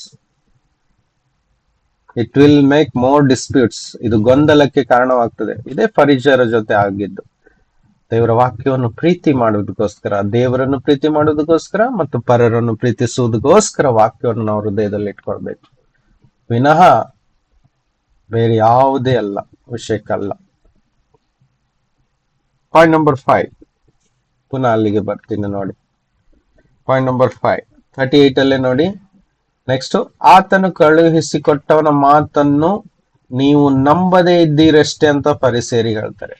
ಹಾಗಾದ್ರೆ ಆತನ ಮಾತುಗಳನ್ನು, ಅಂದ್ರೆ ಯೇಸು ಇವತ್ತು ಹೇಳಿದ ಮಾತುಗಳನ್ನು ನಾವು ಚೆನ್ನಾಗಿ ನಂಬಬೇಕು, ಚೆನ್ನಾಗಿ ನಂಬಬೇಕು. ಯೇಸು ಹೇಳಿದಾರ, ನಾನು ಜೊತೆಯಲ್ಲಿರ್ತೀನಿ, ಕೊನೆಯವರೆಗೂ ನಿಮ್ ಜೊತೆ ಇರ್ತೀನಿ, ಭಯ ಪಡಬೇಡಿ ಮತ್ತು ಅಪನಂಬಿಕೆ ಇಟ್ಕೊಳ್ಳಬೇಡಿ, ಸಾಸಿವೆ ಕಾಳಷ್ಟು ನಂಬಿಕೆ ನಿಮ್ಮಲ್ಲಿ ಇರಲಿ. ನಾನಿದ್ದೇನೆ, ನಿಮ್ಮನ್ನು ಬಲಪಡಿಸ್ತೇನೆ, ನಿಮ್ಮನ್ನು ಎಂದಿಗೂ ಕೈ ಬಿಡುವುದಿಲ್ಲ, ಕೊನೆಯವರೆಗೂ ನಿಮ್ಮ ಸಂಗಡ ಇರ್ತೇನೆ ಎಂಬ ದೃಢವಾದ ಮಾತನ್ನು ನಾವು ನಂಬಬೇಕು. ನಮ್ಮ ಸ್ವಂತ ವಿಚಾರಕ್ಕೆ ಜಾಸ್ತಿ ಆಸ್ಪದ ಕೊಡಬಾರ್ದು. ನಮ್ಮ ಯೋಚನೆ ಬಂದಾಗೆಲ್ಲ ನಾವು ವರ್ತಿಸಬಾರ್ದು. ನಂಬಬೇಕು, ಇಲ್ಲ ಕರ್ತನಿದ್ದಾನೆ. ನಮ್ಮ ಕುಟುಂಬದವರು ಸ್ವಲ್ಪ ಅಪನಂಬಿಕೆ ತೋರಿಸಿದ್ರು ಸಹ ಅವ್ರಿಗೆ ಹೇಳ್ಬೇಕು, ಇಲ್ಲ ಕರ್ತನಿದ್ದಾನೆ, ನಾವು ನಂಬಿರುವ ಕರ್ತನು ಸತ್ಯವಂತನು, ಆತನ ನಂಬಿಗಸ್ತನು. ನಾವು ನಂಬಿಕೆಯನ್ನು ತೋರಿಸುವ, ಆತನು ಮಾಡೇ ಮಾಡ್ತಾನೆ, ಆತನು ಸುಳ್ಳಾಡುವನಲ್ಲ. ನಾವು ಯಾಕೆ ನಮ್ಮ ಬುದ್ಧಿಯನ್ನು ಉಪಯೋಗಿಸ್ಬೇಕು ಅಂತ ಒಬ್ಬರಿಗೊಬ್ರು ಹೇಳ್ಕೊಂಡು ನಾವೇನ್ ಮಾಡೋಣ, ಧೈರ್ಯ ತುಂಬುತ್ತಾ ಇರೋಣ, ಬಲಪಡಿಸುವವರಾಗೋಣ, ಅದು ಪ್ರೀತಿಯಿಂದ ಹೇಳೋಣ, ಅವರನ್ನು ಎನ್ಕರೇಜ್ ಮಾಡೋಣ. ಇಲ್ಲ ಆಗತ್ತೆ, ಖಂಡಿತವಾಗಿ ಎಲ್ಲವೂ ಸಾಧ್ಯ ಅಂತ ಹೇಳಿದ್ದಾರೆ ಅನ್ನುವ ಮಾತುಗಳು ನಮ್ಮ ಬಾಯಲ್ಲಿರ್ಬೇಕು. ಆಗಲ್ಲ ಅನ್ನೋದು ಬರಬಾರ್ದು. ಯೇಸು ಹೇಳಿದ್ದಾರೆ, ನೀವು ನಂಬ್ತಿರಲ್ಲ ನನ್ನ ಮೇಲೆ, ಯೇಸು ಕ್ರಿಸ್ತನ ಮೇಲೆ ನಂಬಿಕೆ ಇಟ್ಟಿದ್ದೀರಲ್ಲ, ಹಾಗಾದ್ರೆ ನಿಮ್ಮಿಂದ ಎಲ್ಲವೂ ಸಾಧ್ಯ ಅಂತ ಹೇಳಿದ ವಾಕ್ಯ ನಮ್ಮ ಬಾಯಲ್ಲಿ ಪದೇ ಪದೇ ಬರಬೇಕು. ಯೇಸು ಹೇಳಿದ್ದಾರೆ, ಆತನನ್ನು ನಂಬುವವರಿಗೆ ಎಲ್ಲವೂ ಸಾಧ್ಯ ಅಂತ ಎನ್ನುವ ಮಾತು ಮುಂದೆ ಬರಬೇಕು. ನೋಡಿ, ಜಾಯ್ರಸನು ನಂಬಿದನು. ನಂಬಿ ಯೇಸುವಿಗೆ ತನ್ನ ಮನೆಗೆ ಬರ್ಲಿಕ್ಕೆ ಹೇಳ್ತಾನೆ. ಆತನ ಮಗಳು ಸಾವನ್ನಪ್ಪಿದ್ದಳು. ನಂಬಿಕೆಯಿಂದ ಕರ್ಕೊಂಡ್ ಬರ್ತಾನೆ. ಆ ನಂಬಿಕೆ ತೋರಿಸಿದಗೋಸ್ಕರ ಯೇಸು ಆತನ ಮನೆಗೆ ಬರ್ತಾರೆ. ಅರ್ಥ ಆಗ್ತಿದ್ಯಾ? ಆ ನಂಬಿಕೆಯೊಂದಿಗೆ ಆತನು ಜಯವನ್ನು ಕಂಡುಕೊಳ್ತಾನೆ, ಅದ್ಭುತವನ್ನು ಕಂಡುಕೊಳ್ತಾಳೆ. ಸತ್ತಂತ ಮಗಳು ಜೀವಂತವಾಗಿ ಎದ್ದು ಕೂತ್ಕೊಳ್ತಾಳೆ. ಸೊ ಆತನ ಜೀವಿತದಲ್ಲಿ ಕಂಡುಕೊಂಡಂತ ಅದ್ಭುತ, ಆತನು ಕಲಿತುಕೊಂಡಂತ ವಾಕ್ಯದ ಜ್ಞಾನದಿಂದ ಅಲ್ಲ, ಬದಲಿಗೆ ಆತನು ಯೇಸು ಮೇಲೆ ಇಟ್ಟಂತ ಆ ಪರಿಶುದ್ಧ ನಂಬಿಕೆ, ಆ ಸಿಂಪಲ್ ನಂಬಿಕೆ, ಆ ನಿಷ್ಕಳಂಕವಾದ ನಂಬಿಕೆ ಆಗಿತ್ತು ಆತನ ಜಾಯ್ರಸ್ನ ಜೀವಿತದಲ್ಲಿ ಕಂಡುಕೊಂಡಂತ ಅದ್ಭುತ. Price the Lord. ಸೊ ಈ ರೀತಿಯಾಗಿ ಜೀವನದಲ್ಲಿ ಅದ್ಭುತಗಳು ಉಂಟಾಗ್ಬೇಕು. ಮಿರಾಕಲ್ಸ್ಗಳು ಆಫ್ಟರ್ ಮಿರಾಕಲ್ಸ್ ಮೇಲೆ ಮಿರಾಕಲ್ಸ್ ಆಗ್ತಾ ಇರಬೇಕು. ಅದೇ ನಂಬಿಕೆ. Praise the Lord. ಯೇಸುವನ್ನು ಅನುಭವಿಸ್ಬೇಕು. ನೋಡಿ, ಆ 12 ವರ್ಷದಿಂದ ರಕ್ತಸ್ರಾವದಿಂದ ತನ್ನ ಜೀವಿತದ ಎಲ್ಲಾ ಒಳ್ಳೆ ವಸ್ತುಗಳನ್ನು, ಹಣವನ್ನು ಎಲ್ಲ ಕಳೆದುಕೊಂಡಂತ ಸ್ತ್ರೀ, ಸೋತು ಹೋಗಿ 12 ವರ್ಷದಿಂದ ರಕ್ತಸ್ರಾವದಲ್ಲಿ ಬಿದ್ದಂತ ಸ್ತ್ರೀ ನಂಬಿಕೆ ಇಟ್ಟು ಯೇಸುವಿನ ಹತ್ತಿರಕ್ಕೆ ಹೋಗಿ, ಹೇಗಾದ್ರೂ ನಾನು ಅವ್ರನ್ನ ಮುಟ್ಟಬೇಕು, ಅವ್ರನ್ನ ಅನುಭವಿಸ್ಬೇಕು ಅಂತ ನಂಬಿಕೆಯಿಂದ ಹೋಗಿ ಅವರ ಬಟ್ಟೆಯನ್ನು ಮುಟ್ತಾಳೆ. ಅದೇ ರೀತಿ ನಾವು ಇವತ್ತು ಓಡ್ಬೇಕು. ಯೇಸುವೆ, ನನಗೆ ಬೇಕು ನಿನ್ನಿಂದ ಬಿಡುಗಡೆ, ನನಗೆ ನೋಡ್ಬೇಕು ನಿನ್ನ ಅದ್ಭುತ. ನೀನು ಅವತ್ತು ಮಾತ್ರವಲ್ಲ, ನಿನ್ನೆ ಇದ್ದ ಹಾಗೆ ಇವತ್ತು ನಾಳೆ ನೀನು ಒಂದೇ ಸಮಾನ ಕಾರ್ಯ ಮಾಡುವನು. ಇವತ್ತು ಸಹ ನನ್ನ ಜೀವನದಲ್ಲಿ ಅದೇ ಅದ್ಭುತ ನೀನು ಮಾಡು ಎಂಬ ಒಂದು ನಂಬಿಕೆಯೊಡನೆ ಅವರ ಹತ್ತಿರಕ್ಕೆ ಹೋಗುವುದಾದ್ರೆ, ಅವರನ್ನು ಮುಟ್ಟುವುದಾದ್ರೆ, ಅವರನ್ನು ಕೇಳುವುದಾದ್ರೆ, ಅವರ ಸ್ವರವನ್ನು ನಾನು ಆಲಿಸುವುದಾದ್ರೆ ಅದ್ಭುತ ಖಂಡಿತ. ಅದೇ ನಂಬಿಕೆ. Thank you Jesus.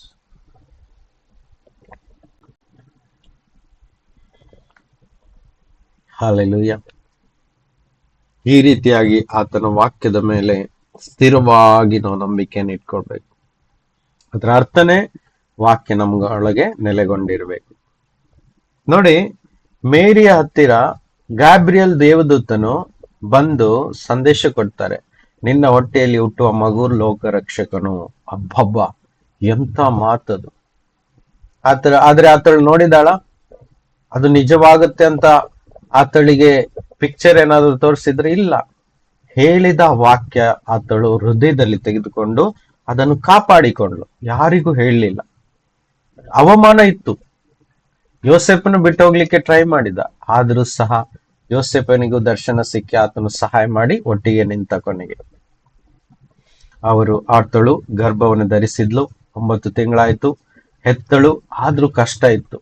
ಆದ್ರೆ ಹೇಳಿದ ಮಾತನ್ನು ಮಾತ್ರ ಅವಳು ಬಿಟ್ಕೊಡ್ಲಿಲ್ಲ. ಹೃದಯದಲ್ಲಿ ಗಟ್ಟಿಯಾಗಿ ಇಟ್ಕೊಂಡ್ಲು, ಕಾಪಾಡಿದ್ಲು. ಈತನೇ ಲೋಕರಕ್ಷಕನು. 30 ವಯಸ್ಸಾಗುವವರೆಗೂ ಆತನ ಜೊತೆ ಆ ಮಗುವನ್ನು ಬೆಳೆಸಿ ದೊಡ್ಡದಾಗಿ ಮಾಡಿದ್ರು ಮೇರಿ. ಅಲ್ಲಿ ತನಕ ಯಾವ ಅದ್ಭುತಗಳನ್ನು ನೋಡಿಲ್ಲ ಮೇರಿ. ನೋಡಿದ್ರ ಬೈಬಲ್ ಅಲ್ಲಿ ಎಲ್ಲೂ ಇಲ್ಲ. 30 ವರ್ಷ ಆಗುವವರೆಗೂ ಯೇಸು ಸ್ವಾಮಿ ಯಾವ ಅದ್ಭುತಗಳನ್ನು ಮಾಡಿಲ್ಲ. ಆದ್ರೆ ಗಾಬ್ರಿಯಲ್ ದೇವದೂತನು ಹೇಳಿದ ವಾಕ್ಯ ಮೇರಿಯ ಹೃದಯದಲ್ಲಿ ಸ್ಥಿರವಾಗಿ ಕೂತ್ಕೊಂಡಿತ್ತು. ಈ ರೀತಿಯಾಗಿ ಆತಳು ವಾಕ್ಯವನ್ನು ಕಾಪಾಡಿದಳು. ಕರೆಕ್ಟ್ ಆಗಿ ಸಮಯ ಪೂರ್ಣವಾದವಾಗ ಅದೇ ಮೇರಿ ಕಾನಾನ್ ಮದುವೆಯಲ್ಲಿ ಆ ವಾಕ್ಯಕ್ಕೆ ಆಧಾರವಾಗಿ ಇಟ್ಕೊಂಡು ಹೋಗಿ ಯೇಸು ಹತ್ರ ಹೇಳ್ತಾಳೆ. ಆತಳು ಹೇಳುವಾಗ ಏನೋ ಆತಳೊಳಗೆ ಒಂದು ಉದ್ಭವಿಸಿತ್ತು ಎಂಬುದು ಸತ್ಯ. ಇಲ್ದಿದ್ರೆ 30 ವರ್ಷದಿಂದ ನೋಡಿದಂತ ತನ್ನ ಮಗನ ಜೀವಿತದಲ್ಲಿ ಈತನು ಅದ್ಭುತ ಮಾಡ್ತಾನೆ ಅಂತ ಆತಳಿಗೆ ಏನಾದ್ರೂ ಭರವಸೆ ಇತ್ತ? ಆದ್ರೆ ಆ ಕ್ಷಣದಲ್ಲಿ ಪವಿತ್ರ ಆತ್ಮನ ಆತಳಿಗೆ ಮಾರ್ಗದರ್ಶನ ಕೊಡ್ತಾರೆ. ಹೋಗಿ ಇವಾಗ ಹೇಳು ಅಂತ ಆತಳ ಒಳಗೆ ಒಂದು ಅನಿಸಿಕೆ ಉಂಟಾಗ್ತದೆ. ಹೋಗಿ ಹೇಳ್ತಾಳೆ, ಏನು ದ್ರಾಕ್ಷರಸ ಮುಗಿದಿದೆ ಅಂತ. ಆತಳು ಆರಂಭಿಸ್ತಾಳೆ ಅದ್ಭುತಗಳನ್ನು. ಆತಳು ಕೇಳಿದ ಒಂದು ಮಾತಿಗೆ ಯೇಸು ಅದ್ಭುತವನ್ನು ಮಾಡ್ಲಿಕ್ಕೆ ಆರಂಭಿಸ್ತಾರೆ. ಕಾನಾನ್ ಮದುವೆಯಲ್ಲಿ ತೊಟ್ಟಿಗಳಲ್ಲಿ ನೀರು ತುಂಬಿ ಅವೆಲ್ಲ ಒಳ್ಳೆ ದ್ರಾಕ್ಷರಸ ಆಗ್ತದೆ. ಅಲ್ಲಿಂದ ಅದ್ಭುತಗಳನ್ನು ಮಾಡ್ಲಿಕ್ಕೆ ಆರಂಭಿಸಿದ ಯೇಸು ತಾನು ಭೂಮಿಯಲ್ಲಿ ಇರುವವರೆಗೂ ಅದ್ಭುತಗಳನ್ನು ಮಾಡ್ತಾ ಹೋದ್ರು. ಅಷ್ಟೇ ಅಲ್ಲ, ಅಲ್ಲಿಂದ 2000 ವರ್ಷಗಳು ಇವತ್ತು ಆಗ್ತಾ ಬಂತು. ಇಲ್ಲಿವರೆಗೂ ನಂಬುವರ ಜೀವಿತದಲ್ಲಿ ಯೇಸು ಒಂದರ ಮೇಲೊಂದು ಅದ್ಭುತಗಳ ಮೇಲೆ ಅದ್ಭುತವನ್ನು ಮಾಡುತ್ತಾ ತನ್ನ ಮಹಿಮೆಯನ್ನು ಪ್ರಕಟಿಸ್ತಾ ಇದ್ದಾರೆ. That is called faith. ವಾಕ್ಯ ನಿಜ ರೂಪಕ್ಕೆ ಬರಬೇಕು. ವಾಕ್ಯ ಬಿತ್ತಲ್ಪಟ್ಟು ಅದು ಬೇರೂರಿ ಮೊಳಕೆ ಒಡೆದು ಗಿಡವಾಗಿ ಬೆಳೆದು ಅನೇಕ ಫಲ ಕೊಡಬೇಕು. ಆವಾಗ ಮಾತ್ರ ವಾಕ್ಯವೆಂಬ ಬೀಜಕ್ಕೆ ಅರ್ಥ ಸಿಗುತ್ತೆ. ಅನೇಕರ ಜೀವಿತದಲ್ಲಿ ವಾಕ್ಯವೆಂಬ ಬೀಜ ಹಾಗೆ ಉಳ್ಕೊಂಡ್ಬಿಟ್ಟಿದೆ. ಅದು ಒಡೆದಿಲ್ಲ, ಅದು ಮೊಳಕೆ ಒಡೆದಿಲ್ಲ, ಬೇರೂರ್ಕೊಂಡಿಲ್ಲ. ಅನೇಕರ ಜೀವನದಲ್ಲಿ ಕೇವಲ ಬೀಜ ಮಾತ್ರ ಸ್ಟೋರ್ ಆಗಿದೆ.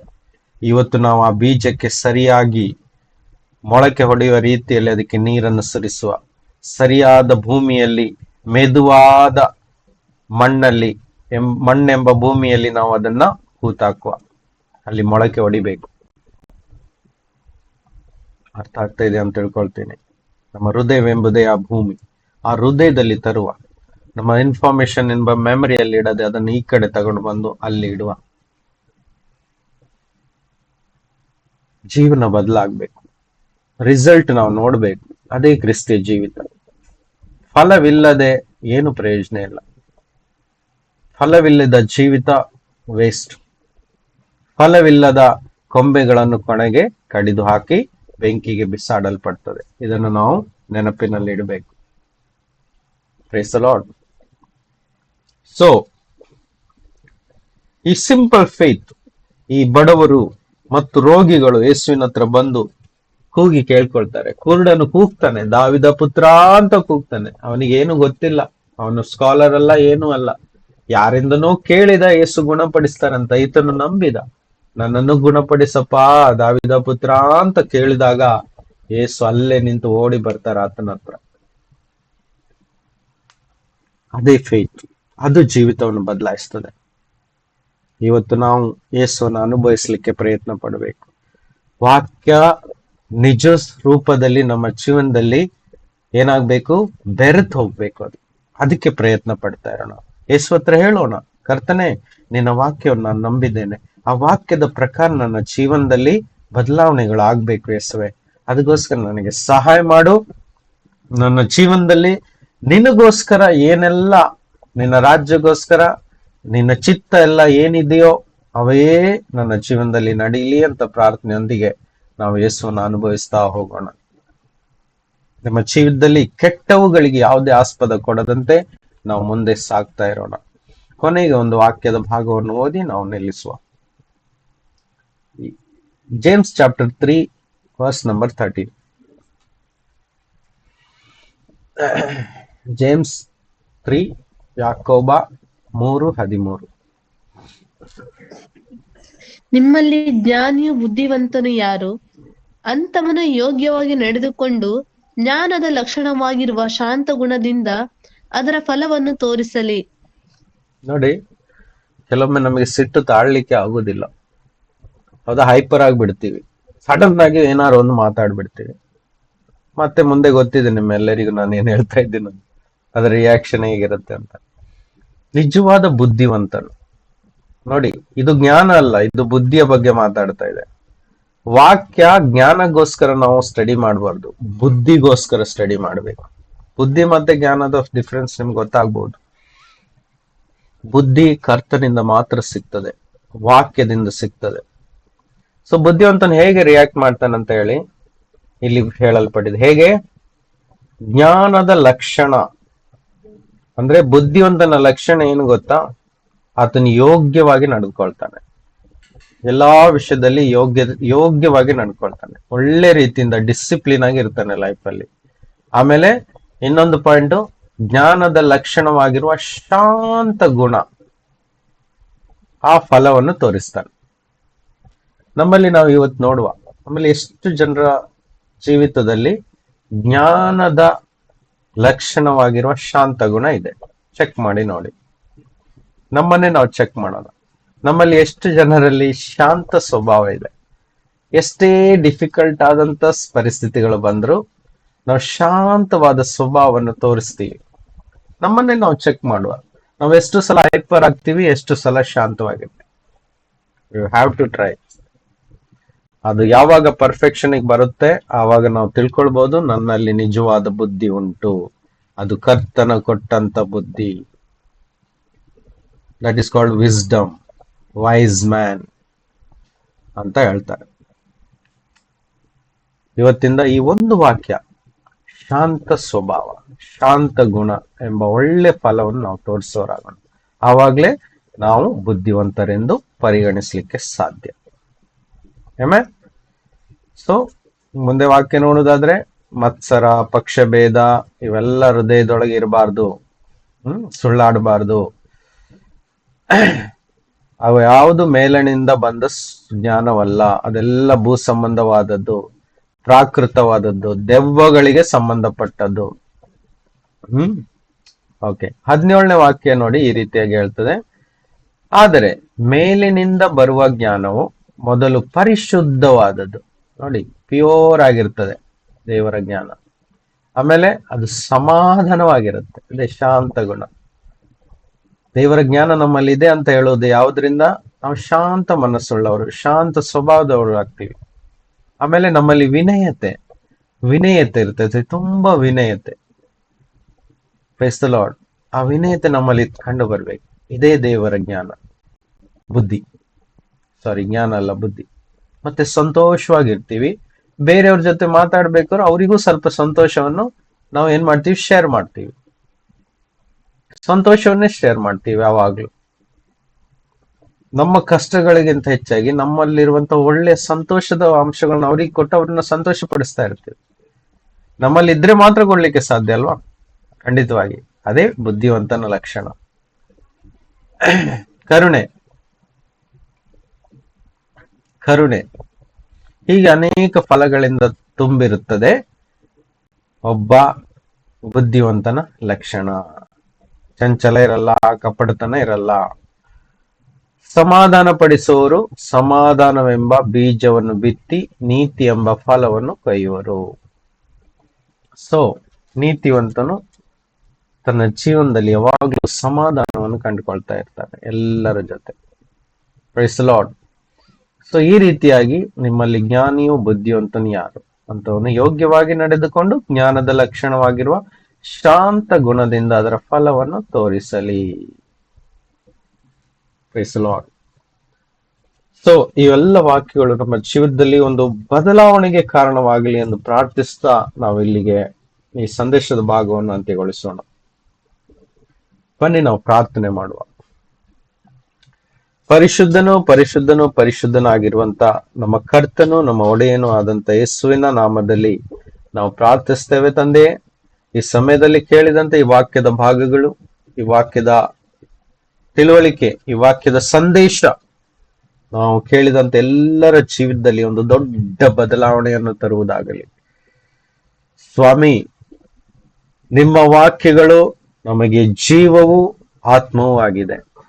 ಅವು ನಮ್ಮ ಜೀವಿತಕ್ಕೆ ಇನ್ಫಾರ್ಮೇಶನ್ ಮಾತ್ರವಲ್ಲ ಸ್ವಾಮಿ, ಬದಲಿಗೆ ಅದು ಜೀವವಾಗಿಯೂ ಅದು ಆತ್ಮವಾಗಿಯೂ ನಮ್ಮ ಜೀವನದಲ್ಲಿ ನೆಲೆಗೊಂಡಿರಲಿ. ಅದರಿಂದ ನಂಬಿಕೆ ಹೆಚ್ಚಲಿ, ಪ್ರೀತಿ ಹೆಚ್ಚಲಿ, ಕ್ಷಮೆ ಹೆಚ್ಚಲಿ, ಸಹನೆ ಹೆಚ್ಚಲಿ, ತಾಳ್ಮೆ ಹೆಚ್ಚಲಿ, ನಂಬಿಕೆ ಹೆಚ್ಚಲಿ ಸ್ವಾಮಿ, ಸಮಾಧಾನ ಹೆಚ್ಚಲಿ ನಮ್ಮಲ್ಲಿ ಸ್ವಾಮಿ, ಕ್ಷಮೆ ದಮೆ ಹೆಚ್ಚಲಿ ಕರ್ತನೆ ಎಂದು ಪ್ರಾರ್ಥಿಸ್ತೇವೆ. ಬದಲಾಯಿಸು ಜೀವಿತವನ್ನು, ನಿನಗೋಸ್ಕರ ಅನೇಕ ಫಲವನ್ನು ತರುವವರಾಗಿ ನಮ್ಮನ್ನು ಬದಲಾಯಿಸು. ನಿಮಗೋಸ್ಕರ ಮಾತ್ರ ಜೀವಿಸುವವರಾಗಿ ನಮ್ಮನ್ನು ಬದಲಾಯಿಸು. ಹೌದು ಸ್ವಾಮಿ, ಮೊದಲು ನಮ್ಮ ಜೀವಿತದಲ್ಲಿ ಬದಲಾವಣೆಯನ್ನು ಕಂಡುಕೊಂಡು ಅನೇಕರ ಜೀವಿತಕ್ಕೆ ನಾವು ಒಂದು ಉಪಕಾರಿಗಳಾಗಿ, ಸಹಾಯ ಮಾಡುವರಾಗಿ, ಅವರಿಗೆ ಮಾರ್ಗದರ್ಶನ ತೋರಿಸುವವರಾಗಿ, ಒಂದು ಸಾಕ್ಷಿಯಾಗಿ ನಮ್ಮನ್ನು ಬದಲಾಯಿಸು ಕರ್ತನೆ ಎಂದು ಪ್ರಾರ್ಥಿಸ್ತೇವೆ. ಪರಲೋಕದ ಪಿತನೇ, ನಾವೆಲ್ಲರಲ್ಲಿಯೂ ಸಹ ಒಂದಲ್ಲ ಒಂದು ರೀತಿಯ ಕೊರತೆಗಳುಂಟು, ಬಲಹೀನತೆಗಳುಂಟು. ನಮ್ಮನ್ನು ಸಹಾಯ ಮಾಡು, ನಮ್ಮನ್ನು ಕ್ಷಮಿಸು ಎಂದು ಪ್ರಾರ್ಥಿಸ್ತೇವೆ. ನಿಮಗೆ ಸ್ತೋತ್ರ ತಂದೆ, ನಿಮಗೆ ಮಹಿಮೆ ಆಗಲಿ, ನಿಮಗೆ ಆರಾಧನೆ, ಸಕಲ ಗೌರವವು, ಪ್ರಶಂಸೆಯು, ಸ್ತುತಿಯು, ಸ್ತೋತ್ರವು ನಿಮಗೆ ಸಲ್ಲಿಸ್ತೇವೆ. ಯೇಸು ಕ್ರಿಸ್ತನ ಪರಿಶುದ್ಧ ನಾಮದಲ್ಲಿ ಆಮೇನ್. ಆಮೇನ್. Amen. Amen.